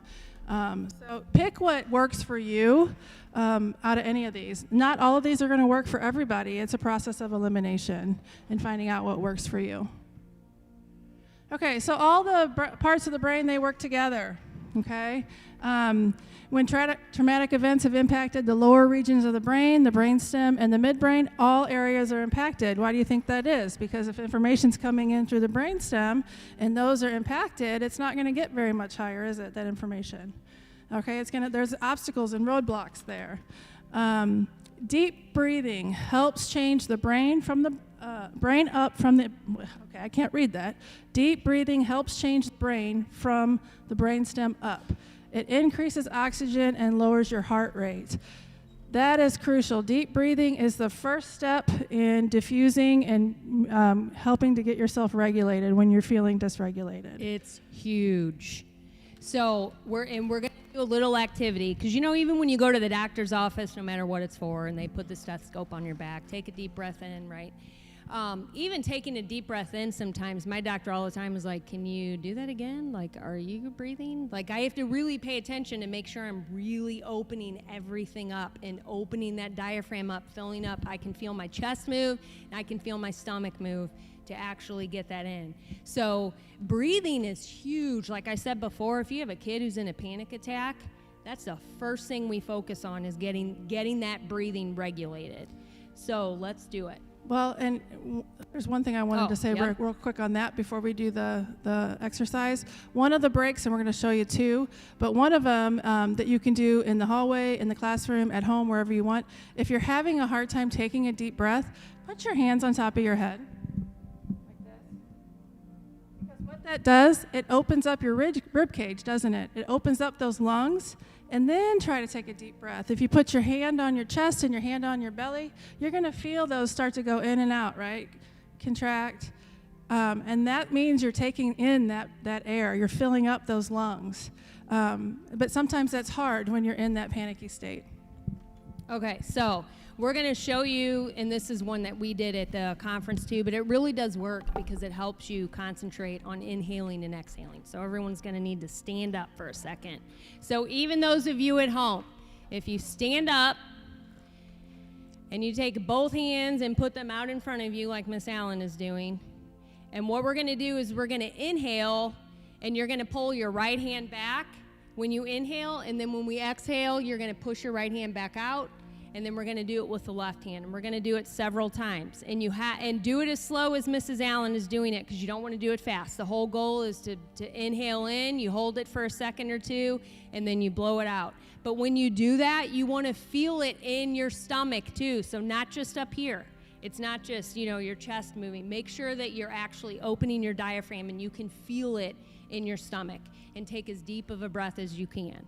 Okay, so right hand first. Inhale in. Deep breath, hold it, exhale out. Yep, left hand, inhale in. Feel your stomach, exhale out. Right hand, inhale in. Feel it open up, make sure you're filling your stomach up, exhale out. And left hand, inhale in, open it all the way up. Exhale out. Anybody struggling with feeling that open? So if you even do that with your kids, you can sit down now if you want, unless you want to do some more. If you even do that with your kids, or sometimes, like, remember last week when I said I had to step out for a second, right? I concentrated on my breathing. Okay, lower everything down. Get your heart rate down. Anybody who's gone through Lamaze classes, what do they focus on? Your breathing. I can tell you right now, it's the only reason why I survived my first pregnancy, was being able to focus on my breathing during that, right? So breathing is huge. But that's a simple exercise. Tell your kids, okay, everybody stand up. Even if your kids at home are just, stressed and anxious, let's focus on breathing. Let's try and lower those vitals down just a little bit, right? Yeah, and the reason you put your hands up like that, and I'm sure a lot of you already know this, but is to control the speed at which they do it. Because if you ask someone to take a deep breath, they might be like, well, that does nothing, okay? So using your hands to regulate that speed will help them to do the same. And also reaffirming that deep breaths do lower your heart rate, that connection there. Did I? Yeah, okay. Okay, so this is where the interactive part, and for those of you at home, I'm sorry you can't be a part of this, but it's just, we'll move on after this. But right now, what we'd like for you to do is take a quick second, 3 minutes maybe, write down what you just learned about the brain science behind emotions and dealing with trauma, and then we're going to randomly call on somebody to come up, or you can volunteer to come up and present that to everybody.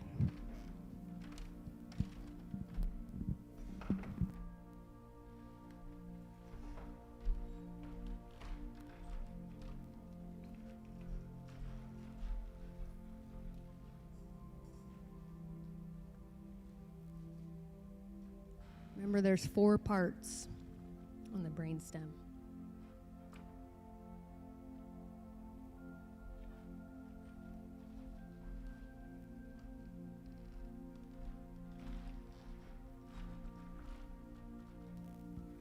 Okay, so it hasn't quite been 3 minutes, but how many of you felt a little anxious? Well, anybody feel a little anxious? Nobody's going to have to present. But that's to show you, most people don't like public speaking, right? When we did that at the conference, like 5 people ran out of the room. Got up and walked out. Okay?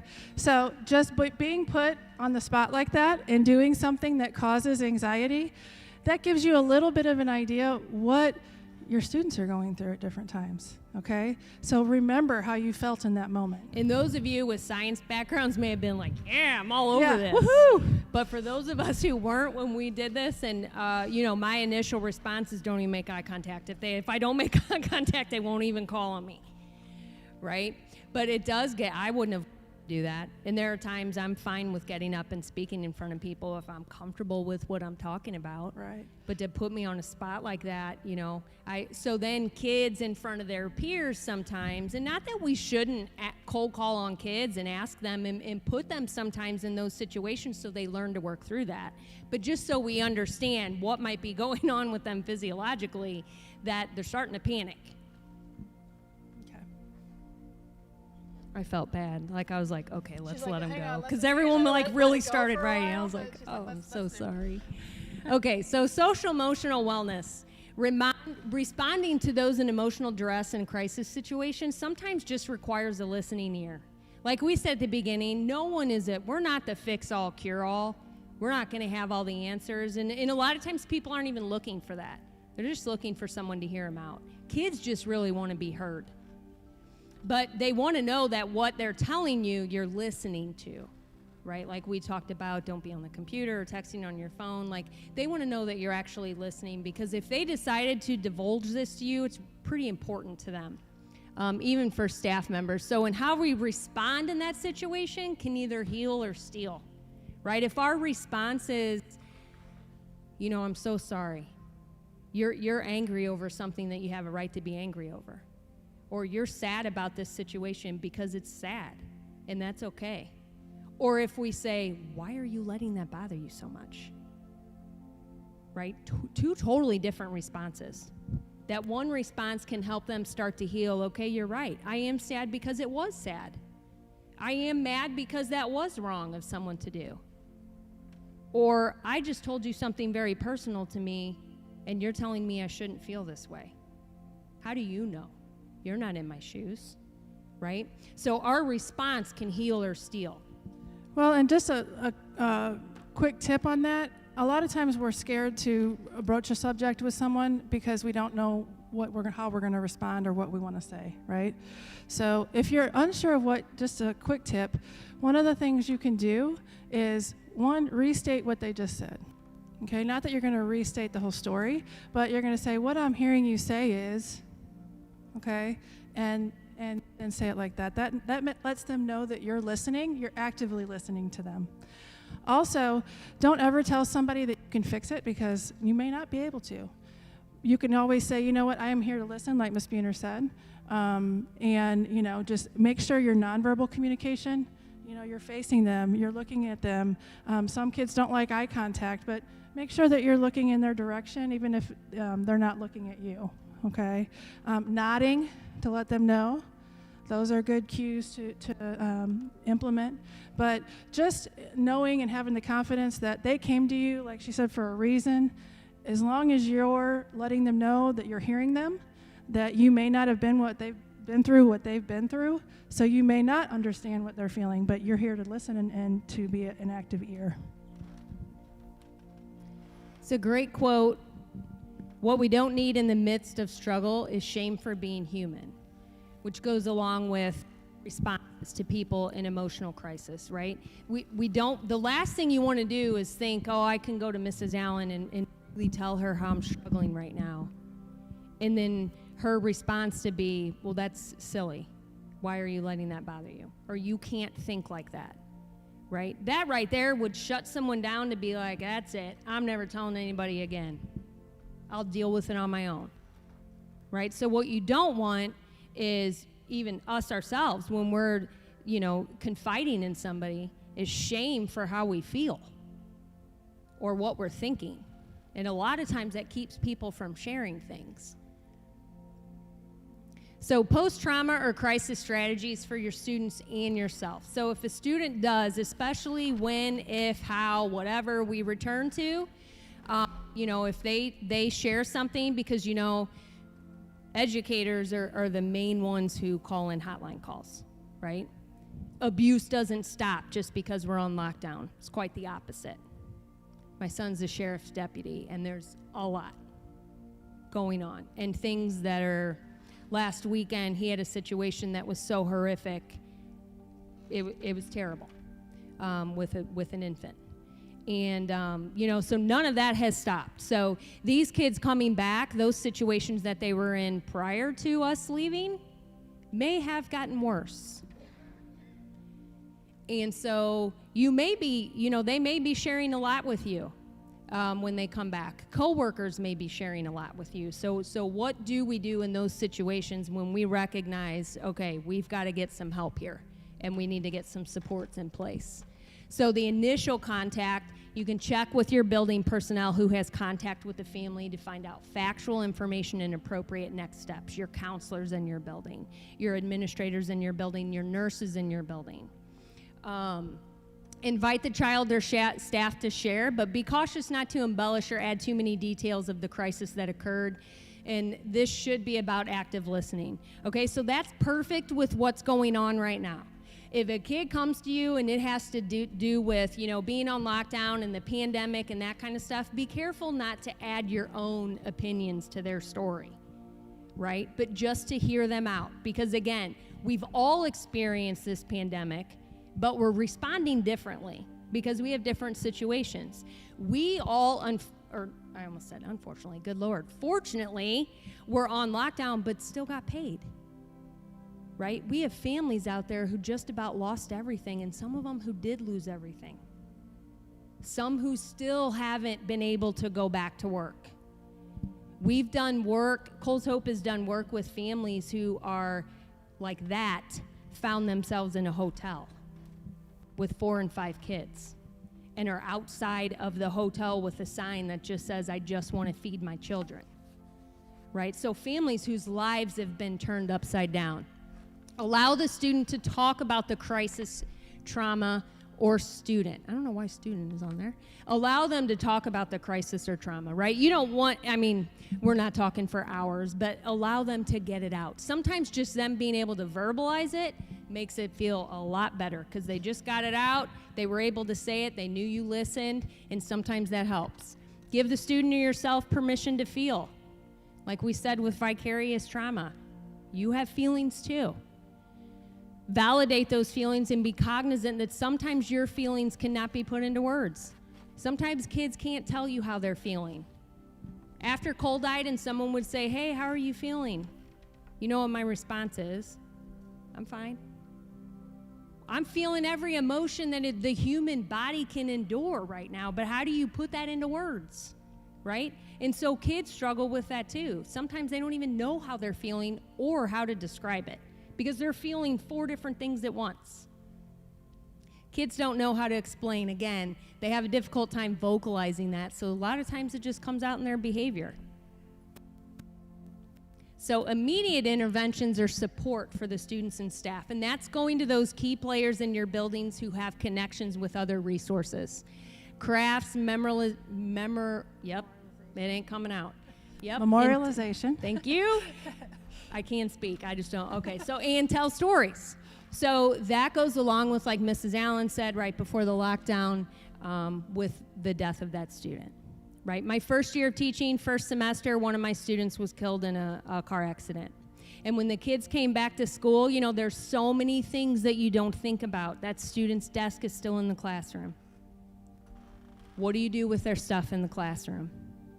And I can just tell you from personal experience, I think the worst thing we can do is ignore it and act like they weren't there, right? And especially for those kids. Some kids, unfortunately, understand death at a very young age because they've experienced it or quite a bit of it already. Some kids don't.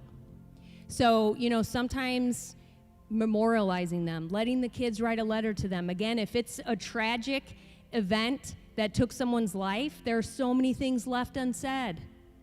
Let them write to them. If they do a scrapbook, Cole's advisory room down at Seckman did a shadow box for him and put his shirt in, and all the kids signed it, and it's still hanging in the room. But sometimes they just need to do something. You as the teacher need to do something too to help yourself. Sensory tools allow more movement, more frequent breaks. It's okay, again, for teachers to have emotions. We're emotional beings. Allow them to journal their feelings or write letters, like I said. This may bring up feelings and emotions from previous trauma, not even related to this crisis. Again, those triggers, right, from those ACE experiences. Use the resources available because you are not in this alone. And there are a lot of resources in Jefferson County now that we have at our disposal that we can put into place for these situations. And the district has a mental health coalition that for these situations where your building has used all of the resources that you guys know about, and your student support team has done everything at their disposal, and this kid still needs help, you can go to the Mental Health Coalition, and it's got all kinds of organizations that sit on there to put an action plan together to get this kid some supports. We also, one thing I want to bring up with the resources, there is a crisis team in our district. For those of you that don't know, a lot of people are on it. And when something happens in your building, the staff members are just as affected a lot of times as the kids. And so what you sitting here today would be like, yeah, I would respond this way. These are the things I would implement. When something like that happens, sometimes your brains go on emotional shutdown and you can't function because you are upset. Understandably so. So that's what's good about the crisis team. It's usually people from other buildings who come in and kind of, I don't want to say take over because that's not what we do, but we come in and we provide those resources. It may be something as simple as contacting parents, if that needs to happen, or setting up kind of a schedule of this is how things can go the following day when the students report back to school, or it could be just talking to the kids when they first find out, so that way you have time to process until you're ready to do that. Or talking to staff about what happened because they may not know yet what happened. So that's part of that. You're not on an island. People are trained to do that. But let me also say this, if you're one of those people that are on the crisis team or that are the counselors or administration or teacher, whomever that is coming in to help, make sure that after you do that, you also have time to debrief with someone else away from that situation. Because I know for me, what I do, I go in and I go into work mode. I handle this, I to the best of my ability, handle the situation, get everything done. But when I get in my car, that's usually when the waterworks start. Okay? So I make sure that I have people that I can call to decompress, and that's okay. Yeah, I've used Mrs. Allen's office quite a few times. She's helped We've me. used each other, yeah. So Yeah. We're human. Again, trauma has no timeline. The be vigilant of anniversaries, holidays, videos, and possible triggers kind of goes along with the student I told you about with graduation, right? And anniversary dates those are huge. And we're talking not just anniversary dates when somebody's lost somebody, but their birthday, Mother's Day, Father's Day, different things like that everyone else to them feels like it's such a joyous day, and then for them they're just digging their heels in because they don't even want to face that day. They don't even want it to come. Continue to provide opportunities for conversations and active listening. Again, journaling and verbalizing it a lot of times will help so much more than what you think it will, just because you're getting it out of here and out either verbally or on a piece of paper. Continue to use school supports as needed, contacting the counselor, again, for additional outside resources.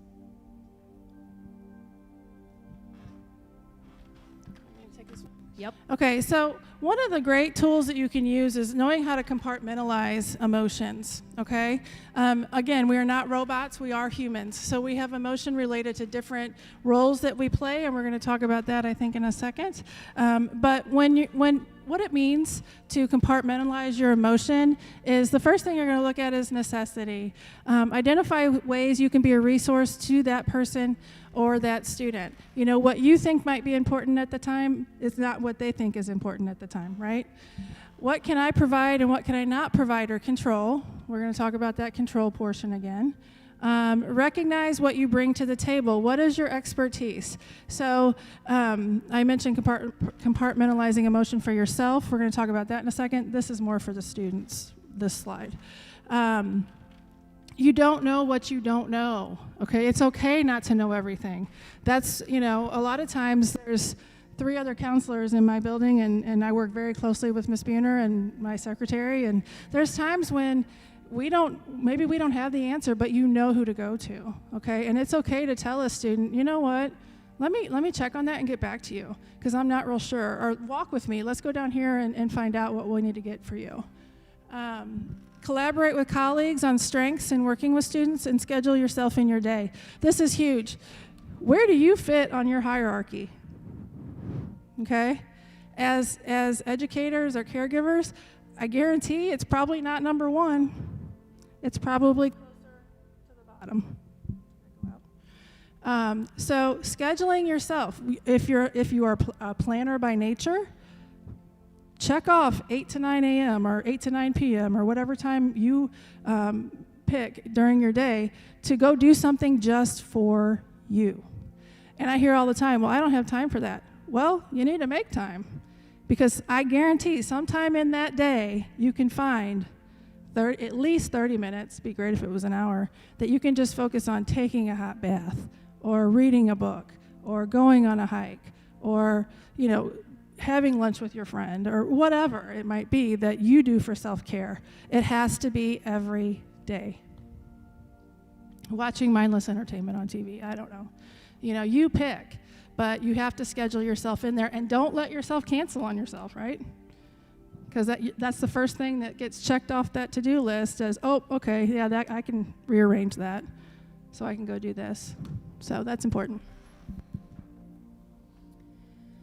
So what does self-care really mean when we talk about taking care of yourself?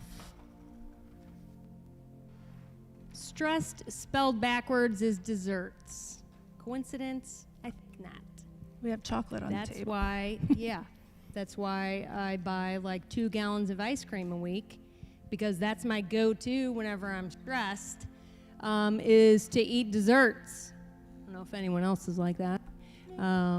So this is you may have seen this on Facebook or social media, but it's a good little picture of, you know, learning what you can control and what you can't control, especially when we think about what's going on right now.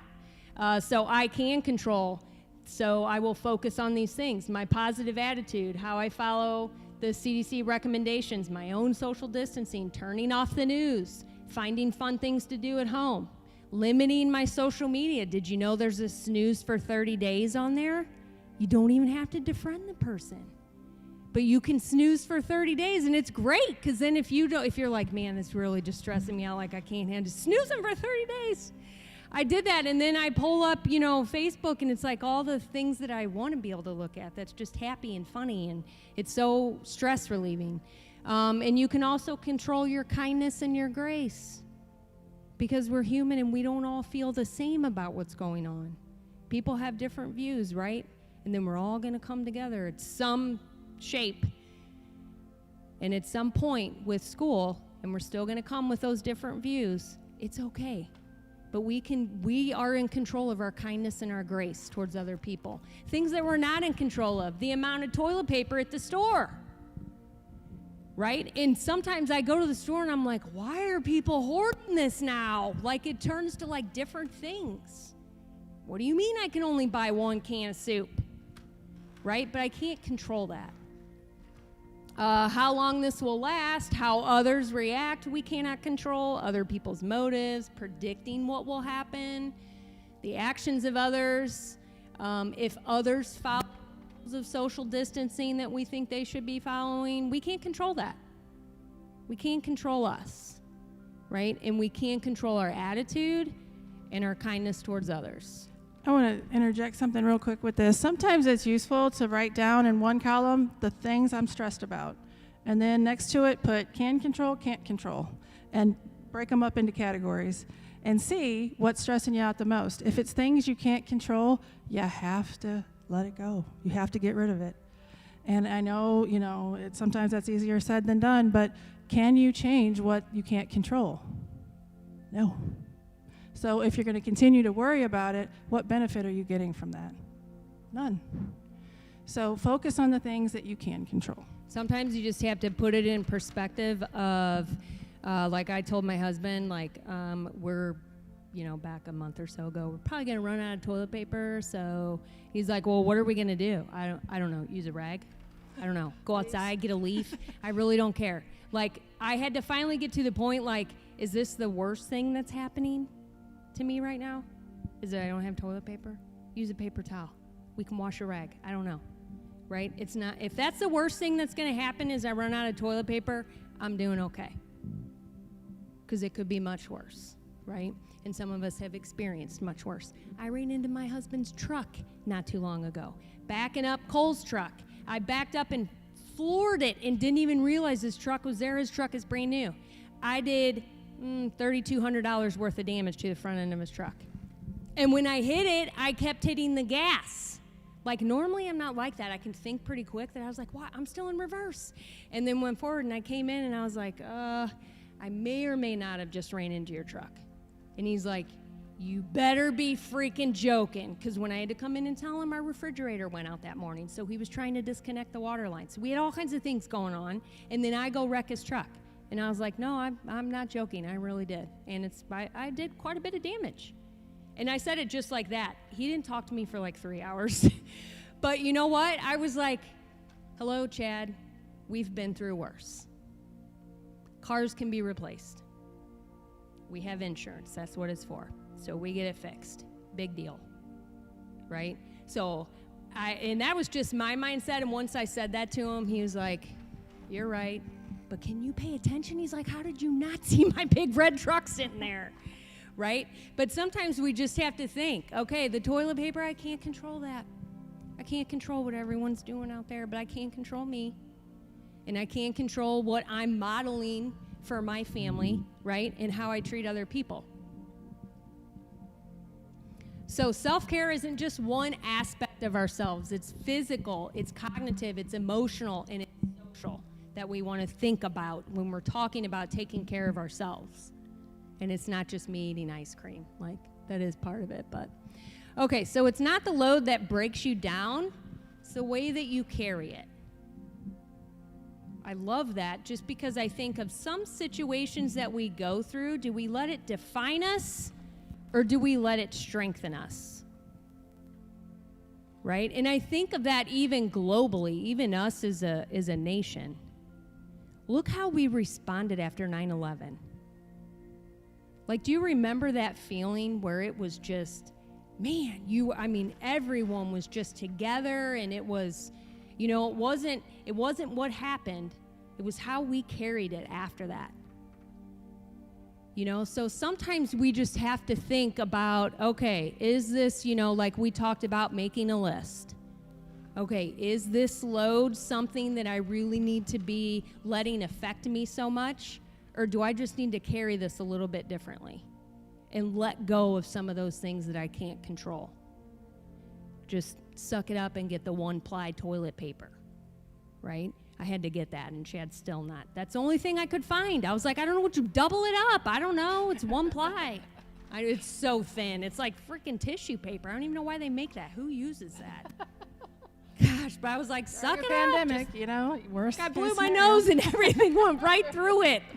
I was like, then go get a rag. I don't know what to tell you. Double it up. It could be worse. Quit complaining.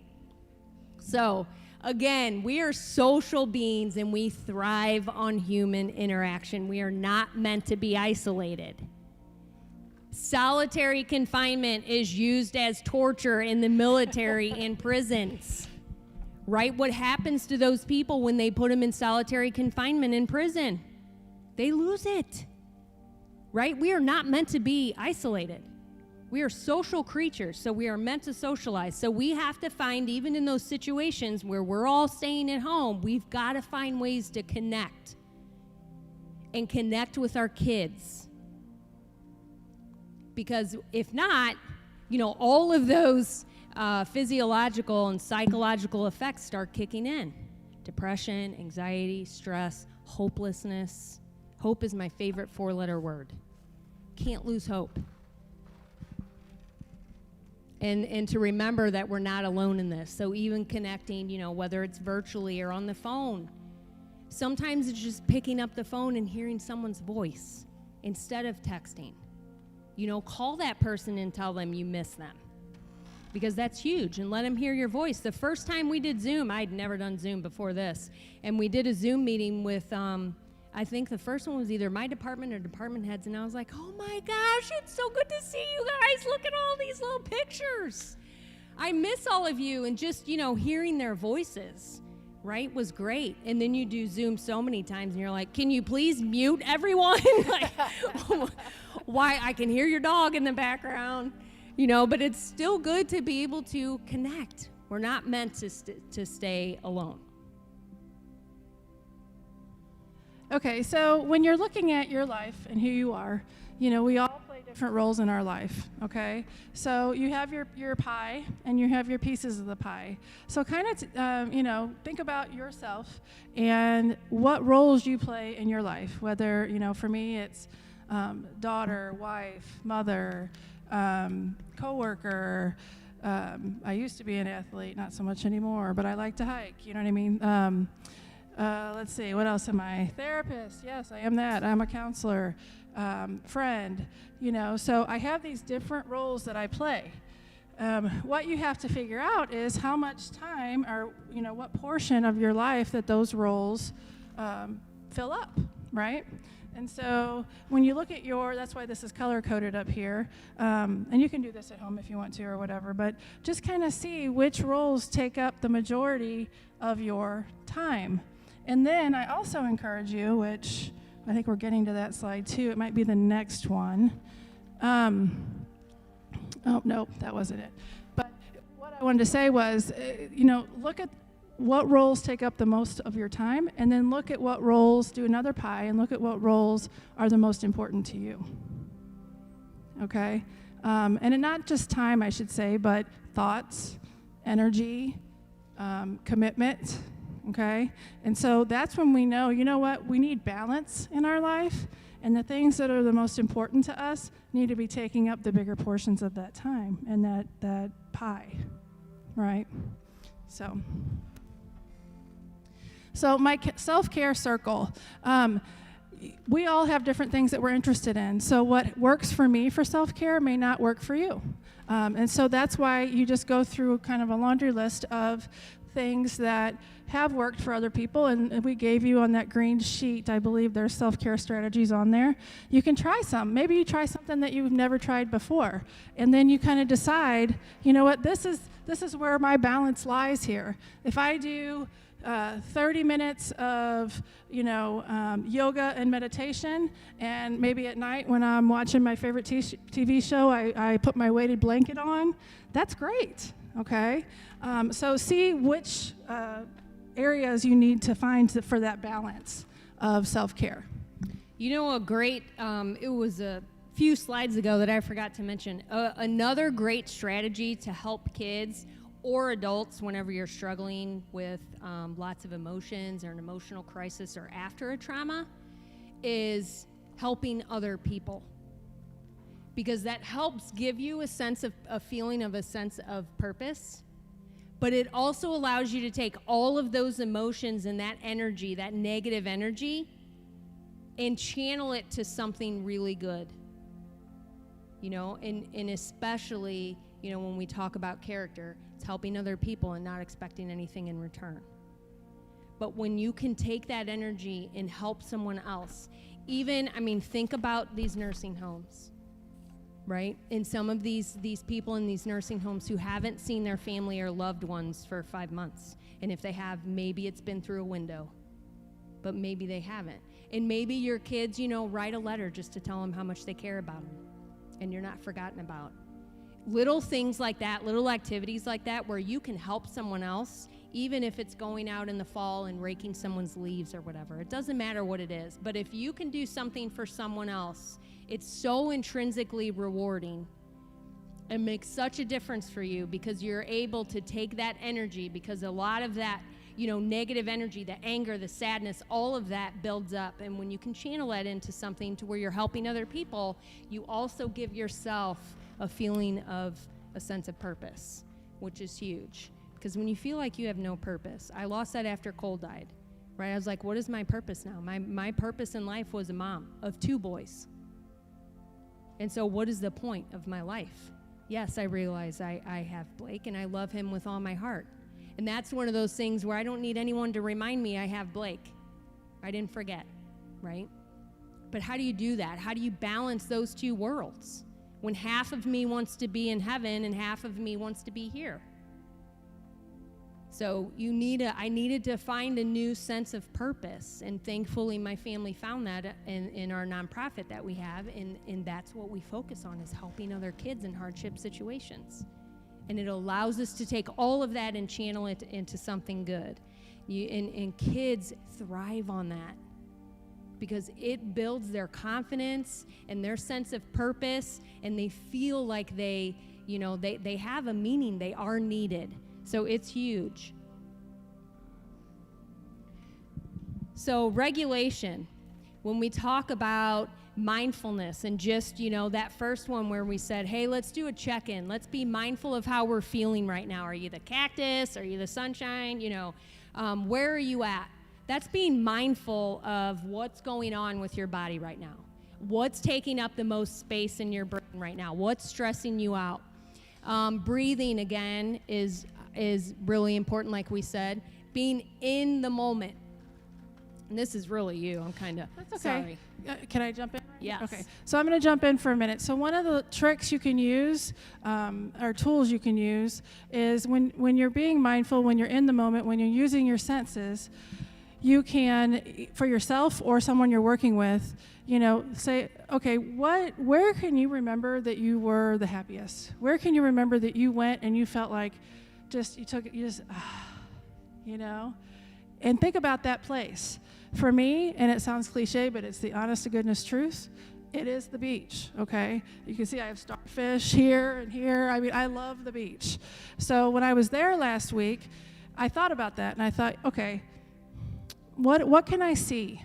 Okay, what colors do I see? What do I see around me? What do I hear? All right, what do I hear? The waves crashing? Is that what's peaceful? Well, yeah. What do I smell? I smell the salt, the salty air, and I smell tanning lotion, and all that stuff.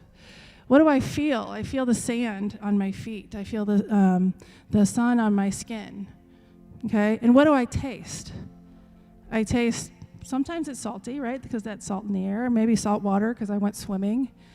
But you can have them maybe name 1, 2 things with each sense, but when they start to think about that, when you start to think about that, it brings you back to, 1, a place where you feel like your cares are free, you're carefree, and then 2, it helps bring them back in the moment, okay, and not worrying about all those thoughts running through their head. And like when you said the beach and you're describing all that, like I'm just thinking, just it is so peaceful, and just the smells and the sounds. And for me, it's the mountains. Like that's where I love to be the most. And so sometimes, you can, makeshift, even if you need that extra time. Like I haven't been able to take a vacation because I'm a prisoner in my own home with my 3 dogs. 2 of them are freaks. One's not allowed at the vet, and one won't ride in a vehicle. So I can't go anywhere because no one will watch them. They can't go to a boarding place. So I'm, a prisoner. So what do? Because I can't get to the Smoky Mountains. So I go sit in my woods. Totally not the same as the Smoky Mountains. But I can still hear the sounds of nature, which is what I love. Right? I can still look around and see nature and see the trees and the squirrels, and thank goodness there's no bear. But, so I can still do that, and that's what I do whenever I need that little sense of peace.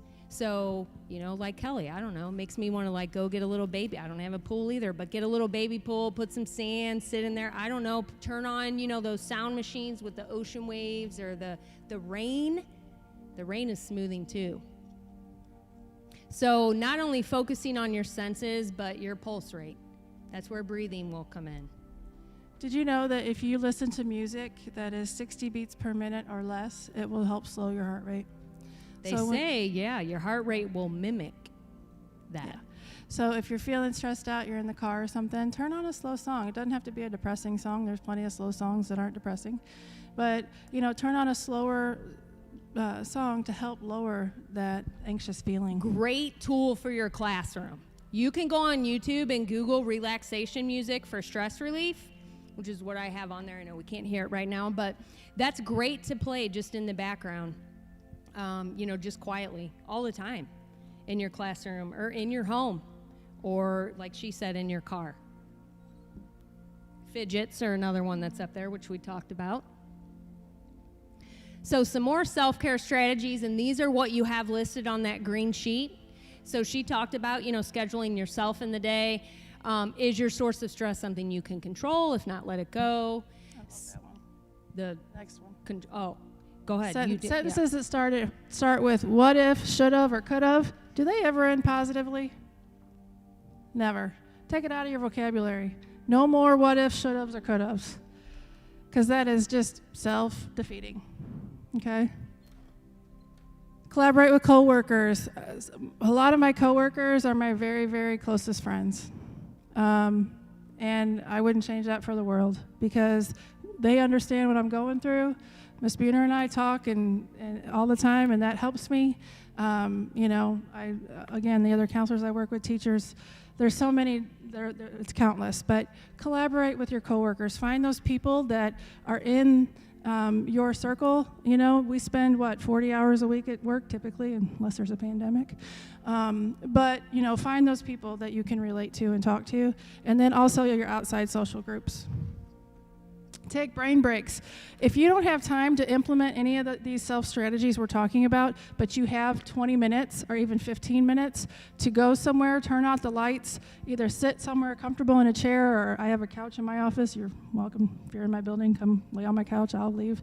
But for 15, 20 minutes and just close your eyes and just breathe and just be in the moment, you would be amazed how much that helps. Okay? It kind of resets you a little bit. Eat healthy. Yeah, we all struggle. Well, I do. Oh, gosh. That. I try. Big struggle.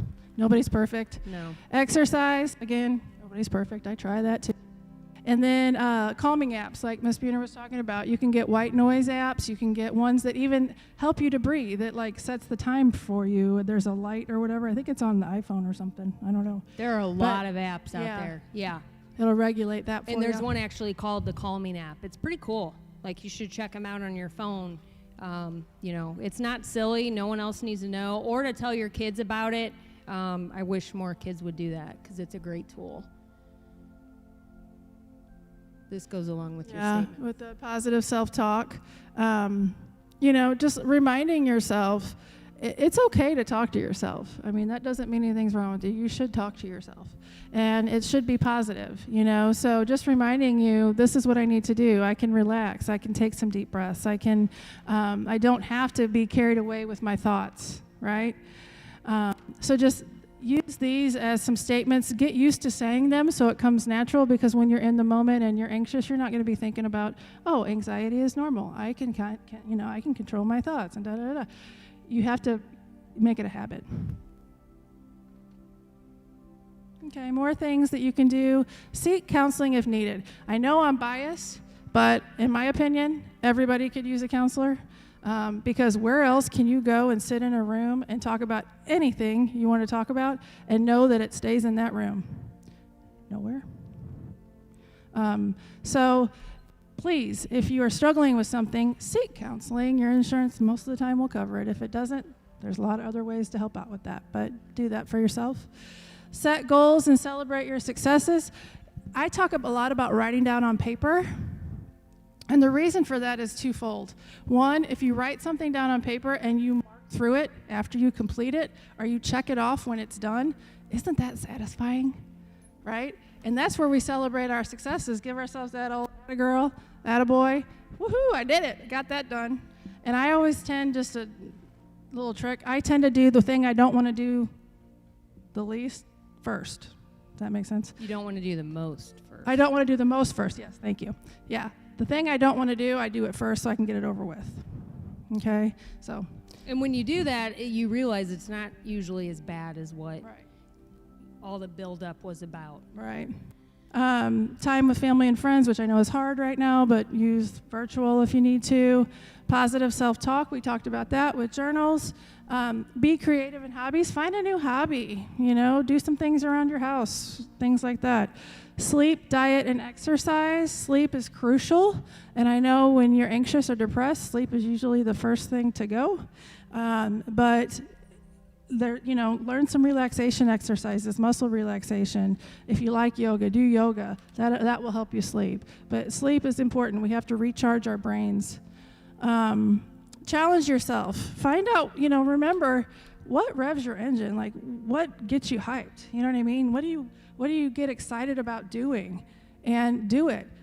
One thing, and this is kind of a little different, but one thing I forgot during this whole pandemic is how much laughter helps my mood. I mean, I don't know, my kids would be mortified if they were here right now, me telling the story, but I have become, not addicted, but I watch TikTok now. She's addicted. I'm addicted to TikTok. I laugh so hard out loud. My kids come in the room and they're like, what is going on? I'm like, these people are hilarious. They're on here making total fools of themselves, and it's funny.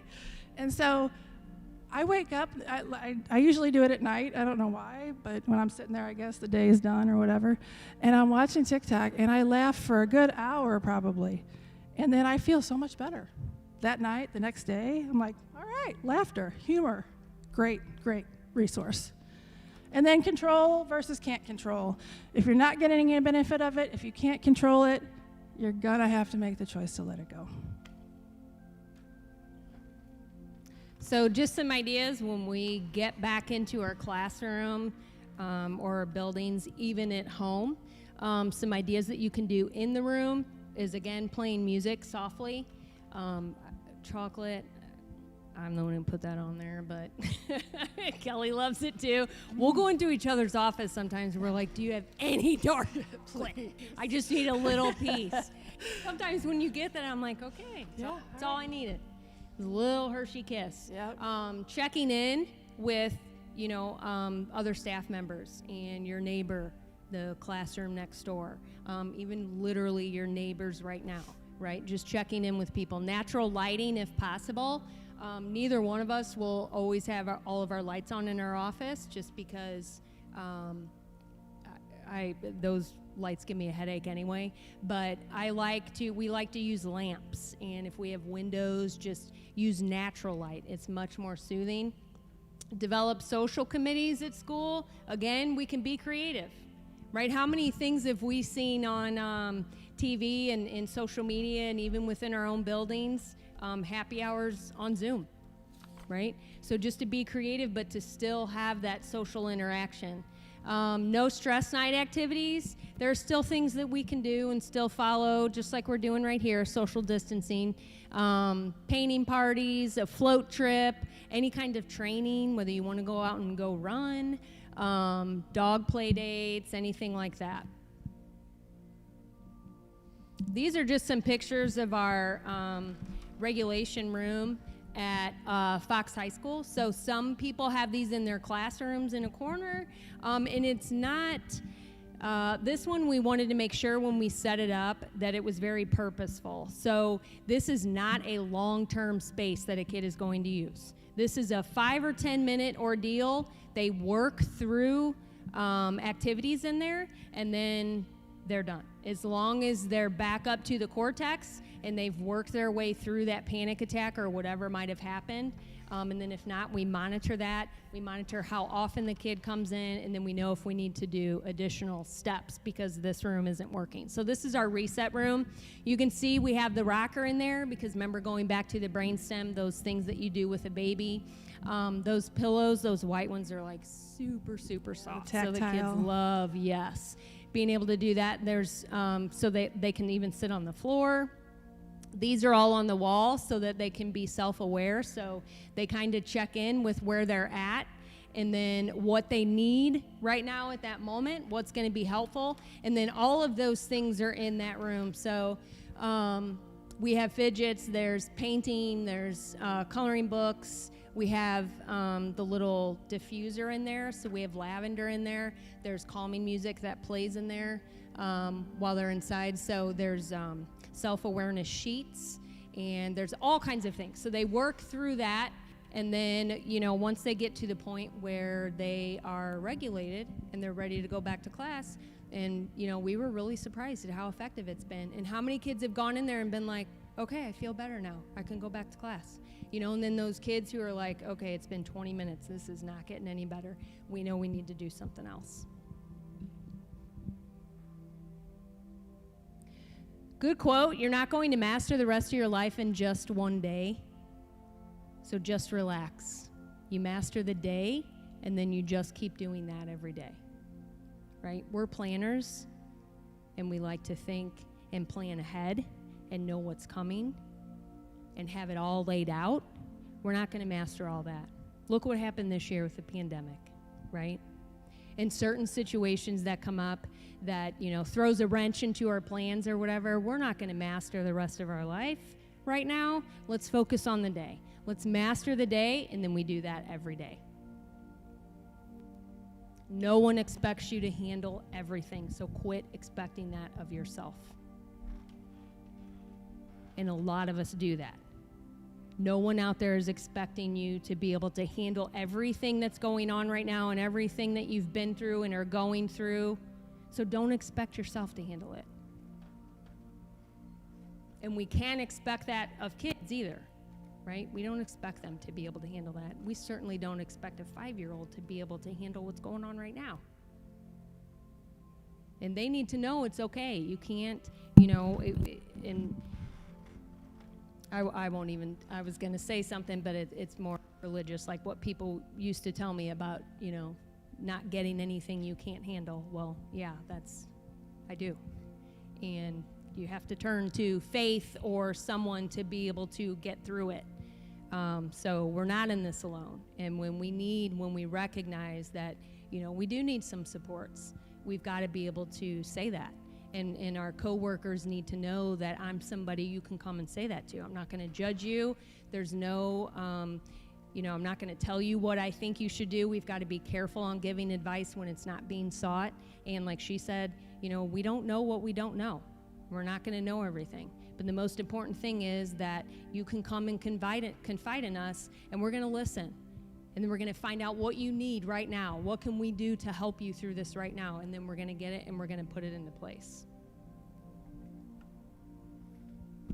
Okay, so this is where the second handout, or for those of you at home, you were emailed this as well. It is the self-habit assessment. So if you could take a few minutes and kind of fill that out and see where you're at. This kind of tells you how good you're utilizing self-care. So we'll give you a few minutes for that.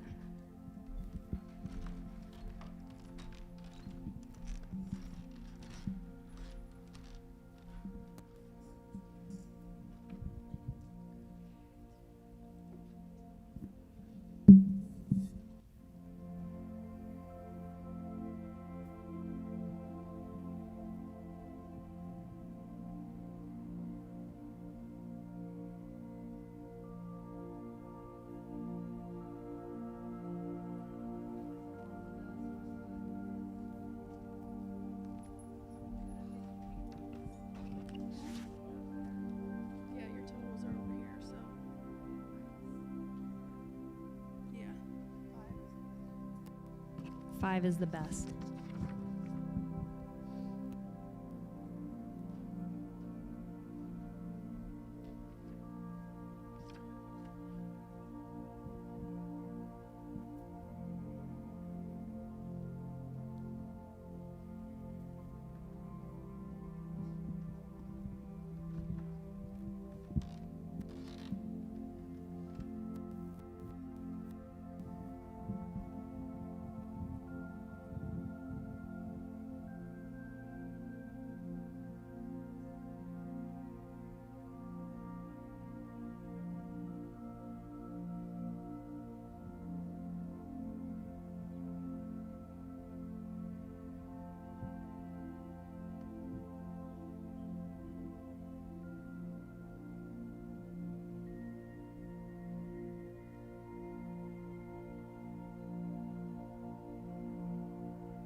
Okay, as you guys are finishing up the habits of self-regulation, self-assessment, the other thing that we'd like for you to do is reflect back on the 3 stressors that you listed at the beginning of the presentation, and then pick some of those self-care strategies that you could use in relation to the things that are stressing you out the most right now.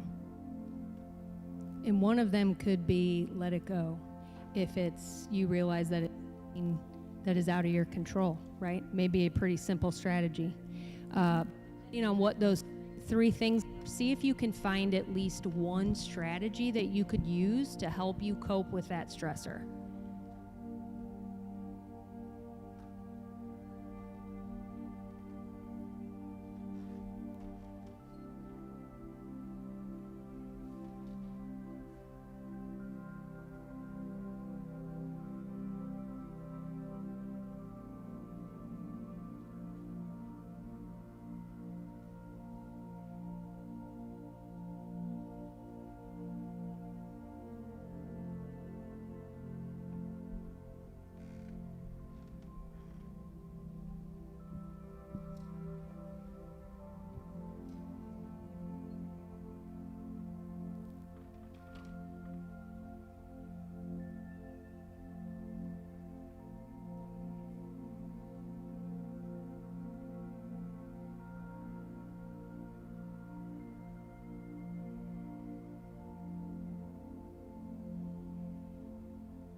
So as everybody's finishing up, just with a show of hands, if you feel comfortable, after taking that assessment, how many of you, think, hey, I'm doing some pretty good self-care management here?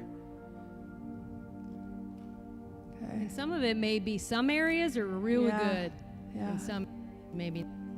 How many of you think, you know what, I probably got some work to do? Yeah. And that's okay. You know what? It's all about realization and putting those things in place, right, to help ourselves. Anybody have any thoughts they want to share or anything? Any comments, questions? We have a little bit more to go through, but as everyone else is finishing up. Okay.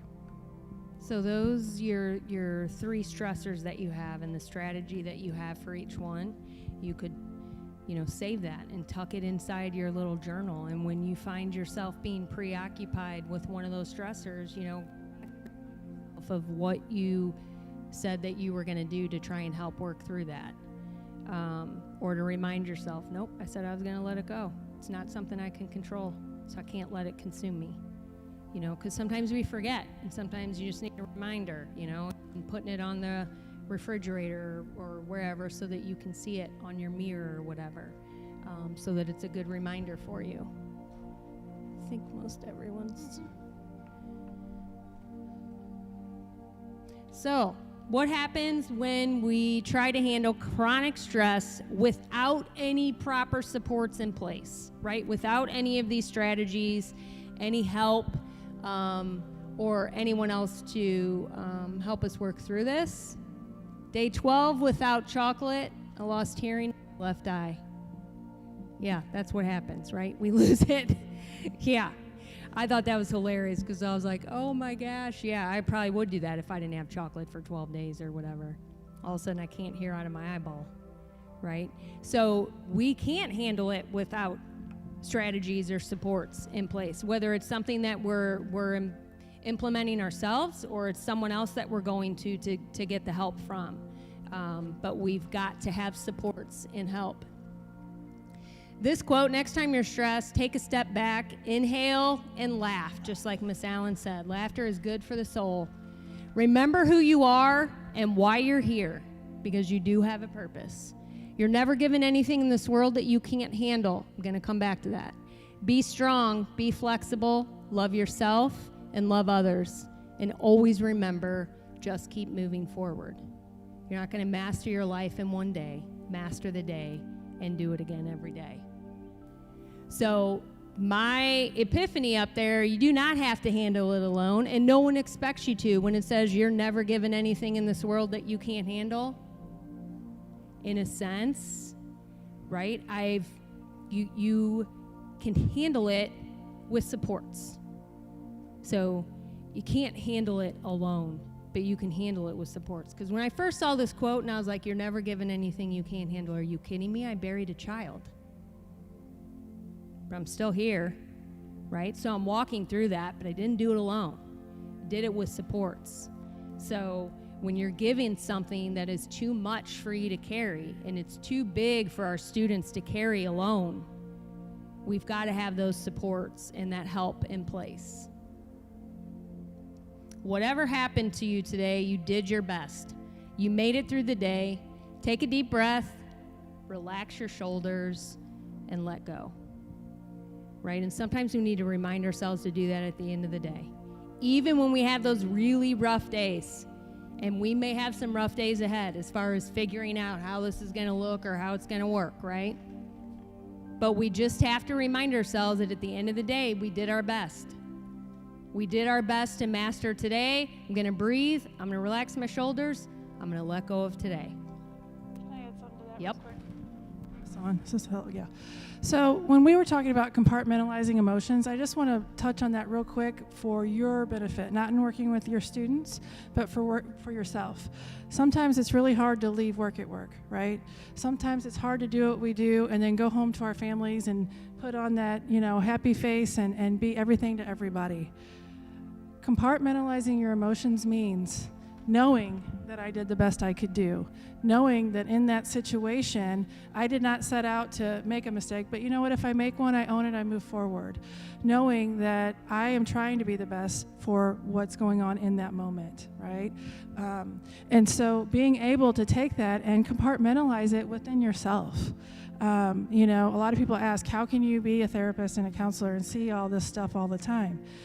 I've learned over the years, with experience, and other counselors in the room may agree, that after a while you learn to put that foot forward, do everything you can do, but realize sometimes you don't have an answer, or sometimes you can't fix it.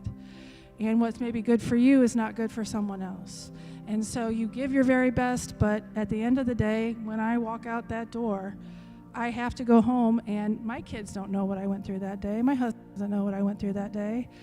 I leave it at work. You have to. And sometimes, some days are easier than others to do that. But just knowing how to compartmentalize that emotion and compartmentalize what's going on in your life so you can be there in the moment with the people that matter most, right? And whether it be during the day with your students or at home with your families. So this little post says 1,250 Facebook friends, 588 Twitter followers, 743 WhatsApp friends. Still, outside the ICU, he had only his wife, children, and his parents, for whom he never had time to spend. So dear friends, move out of the imaginary world and spend some time with your family. It's powerful. Now, given that we are, working through this pandemic and we've all been at home with our families, some of you are probably like, I've been with my family for the last 5 months. Like, get out and get with my friends, right? Watch TikTok. Yeah, TikTok. But, you know, sometimes, especially with some of our students, and I want to say, you know, teenage, they are so engrossed with social media, and that's their world. And how many people, you know, I say this all the time, like I see people on there, I just want to put a disclosure out. This is no one in this room, because it's a person I'm thinking of in particular, and she lives down south. But anyway, she'll put selfies on all the time, and I'm always like, how many filters are you using? Because you don't look like that in real life. Like, why do we have to do that? Why is it so, I've got to look, you know, like I'm 20, she's 50. That's not what you look, just be you, just be real. But again, then I got to think, okay, I can't control that, right? She wants to use these what did I just say? What are they called? Filters, and fine. But for our kids, you know, they look at this and they think, my God, she's beautiful and she's got the perfect shape, and, you know, their family's perfect, or pets are perfect. And no one's perfect. No one's life is perfect. No one's family is perfect. And just like the movie stars, right? Sometimes when you see them, when you're checking out at a grocery store and something, and you see it right there, and I'm like, I knew she had cellulite. Like, I knew that you did not look like that, right? But it kind of just reassures you that it's human. It's okay that I have these things on my body, and I have this red dot right here and moles wherever, right? Because so does everyone else. No one's perfect. I feel terrible for our kids that look at all this and think that that's what life is, that that's your aim, is to be perfect and have the most perfect skin and perfect figure. It's not real. So to step out of that world and just spend the time with the people that you love the most, you will never regret spending time with those that you love, ever. If anything, you're going to regret not spending enough time with them. One of the terms that we've kind of coined in our family, my daughter came up with, she says, you know, hang up and hang out. And so if we see one of us, because we all do it, you know, we'll be engrossed in our phone or whatever, and we'll just walk up and be like, hang up and hang out. Okay, time to put it away, you know, that sort of thing. So it's easy to do. Yeah. I mean, it's an addiction, you know, being on it. How many times, you know, before this pandemic, would you be at a restaurant and the whole family's there and every one of them's on their phone? Right? Chad and I do it at home. We're sitting 4 feet apart on the couch and we're texting each other until we're like, we're idiots. Like, look at what we're doing. Put the phone down and talk. Although then sometimes I'm like, can you just stop talking? Text me that. Okay. So our challenge to you is to do more things that make you forget to check your phone and to take care of yourself. And phones are good for, you know, I wish that we had these phones when my boys were little, so I had videos and pictures on there. Because back then you had to go get them developed, and for the camcorders, it's the camcorders, right? And now everything's on there. So I do love them for that. But otherwise, do things that make you forget to check your phone. Make you forget to check social media. And just spend time doing something that you love with the people that you care about and the people that you love, because no one's tomorrow is guaranteed. So that's all we have for today. I'm really, really hoping that you guys got something out of it, maybe learned some strategies or an idea of, you know, what we may be walking back into with the kids coming back, and just staff and everybody's emotionally, you know, really, they're revved up. But it's okay, because we're humans, we're going to have emotions. The most important thing is that we're here for each other and we're here for our kids. Does anybody have any questions or thoughts or anything you want to add? something that you maybe thought you were going to learn but we didn't cover, or, you know, something that you were surprised to learn? Any feedback? Okay, so just a couple things. Make sure you signed in on the sign-in sheet. Those of you who are virtual, I'm not sure how Ms. Green is doing that with signing in or whatever. And then she told me to tell you that there's another Zoom after this, there's a Zoom after this with something that if you're on it, you can just stay in this room because it's right after this. And so otherwise, just, you know, drinks are over there, candy's still over there. If you didn't get a journal, feel free to grab a journal. Those of you online, if you want a journal, just shoot me an email and I'll send you one. And we hope everyone has a great week. We still have summer left, so Enjoy the sunshine. fun. Yeah. Thank you for coming very much. And we apologize we couldn't be more interactive.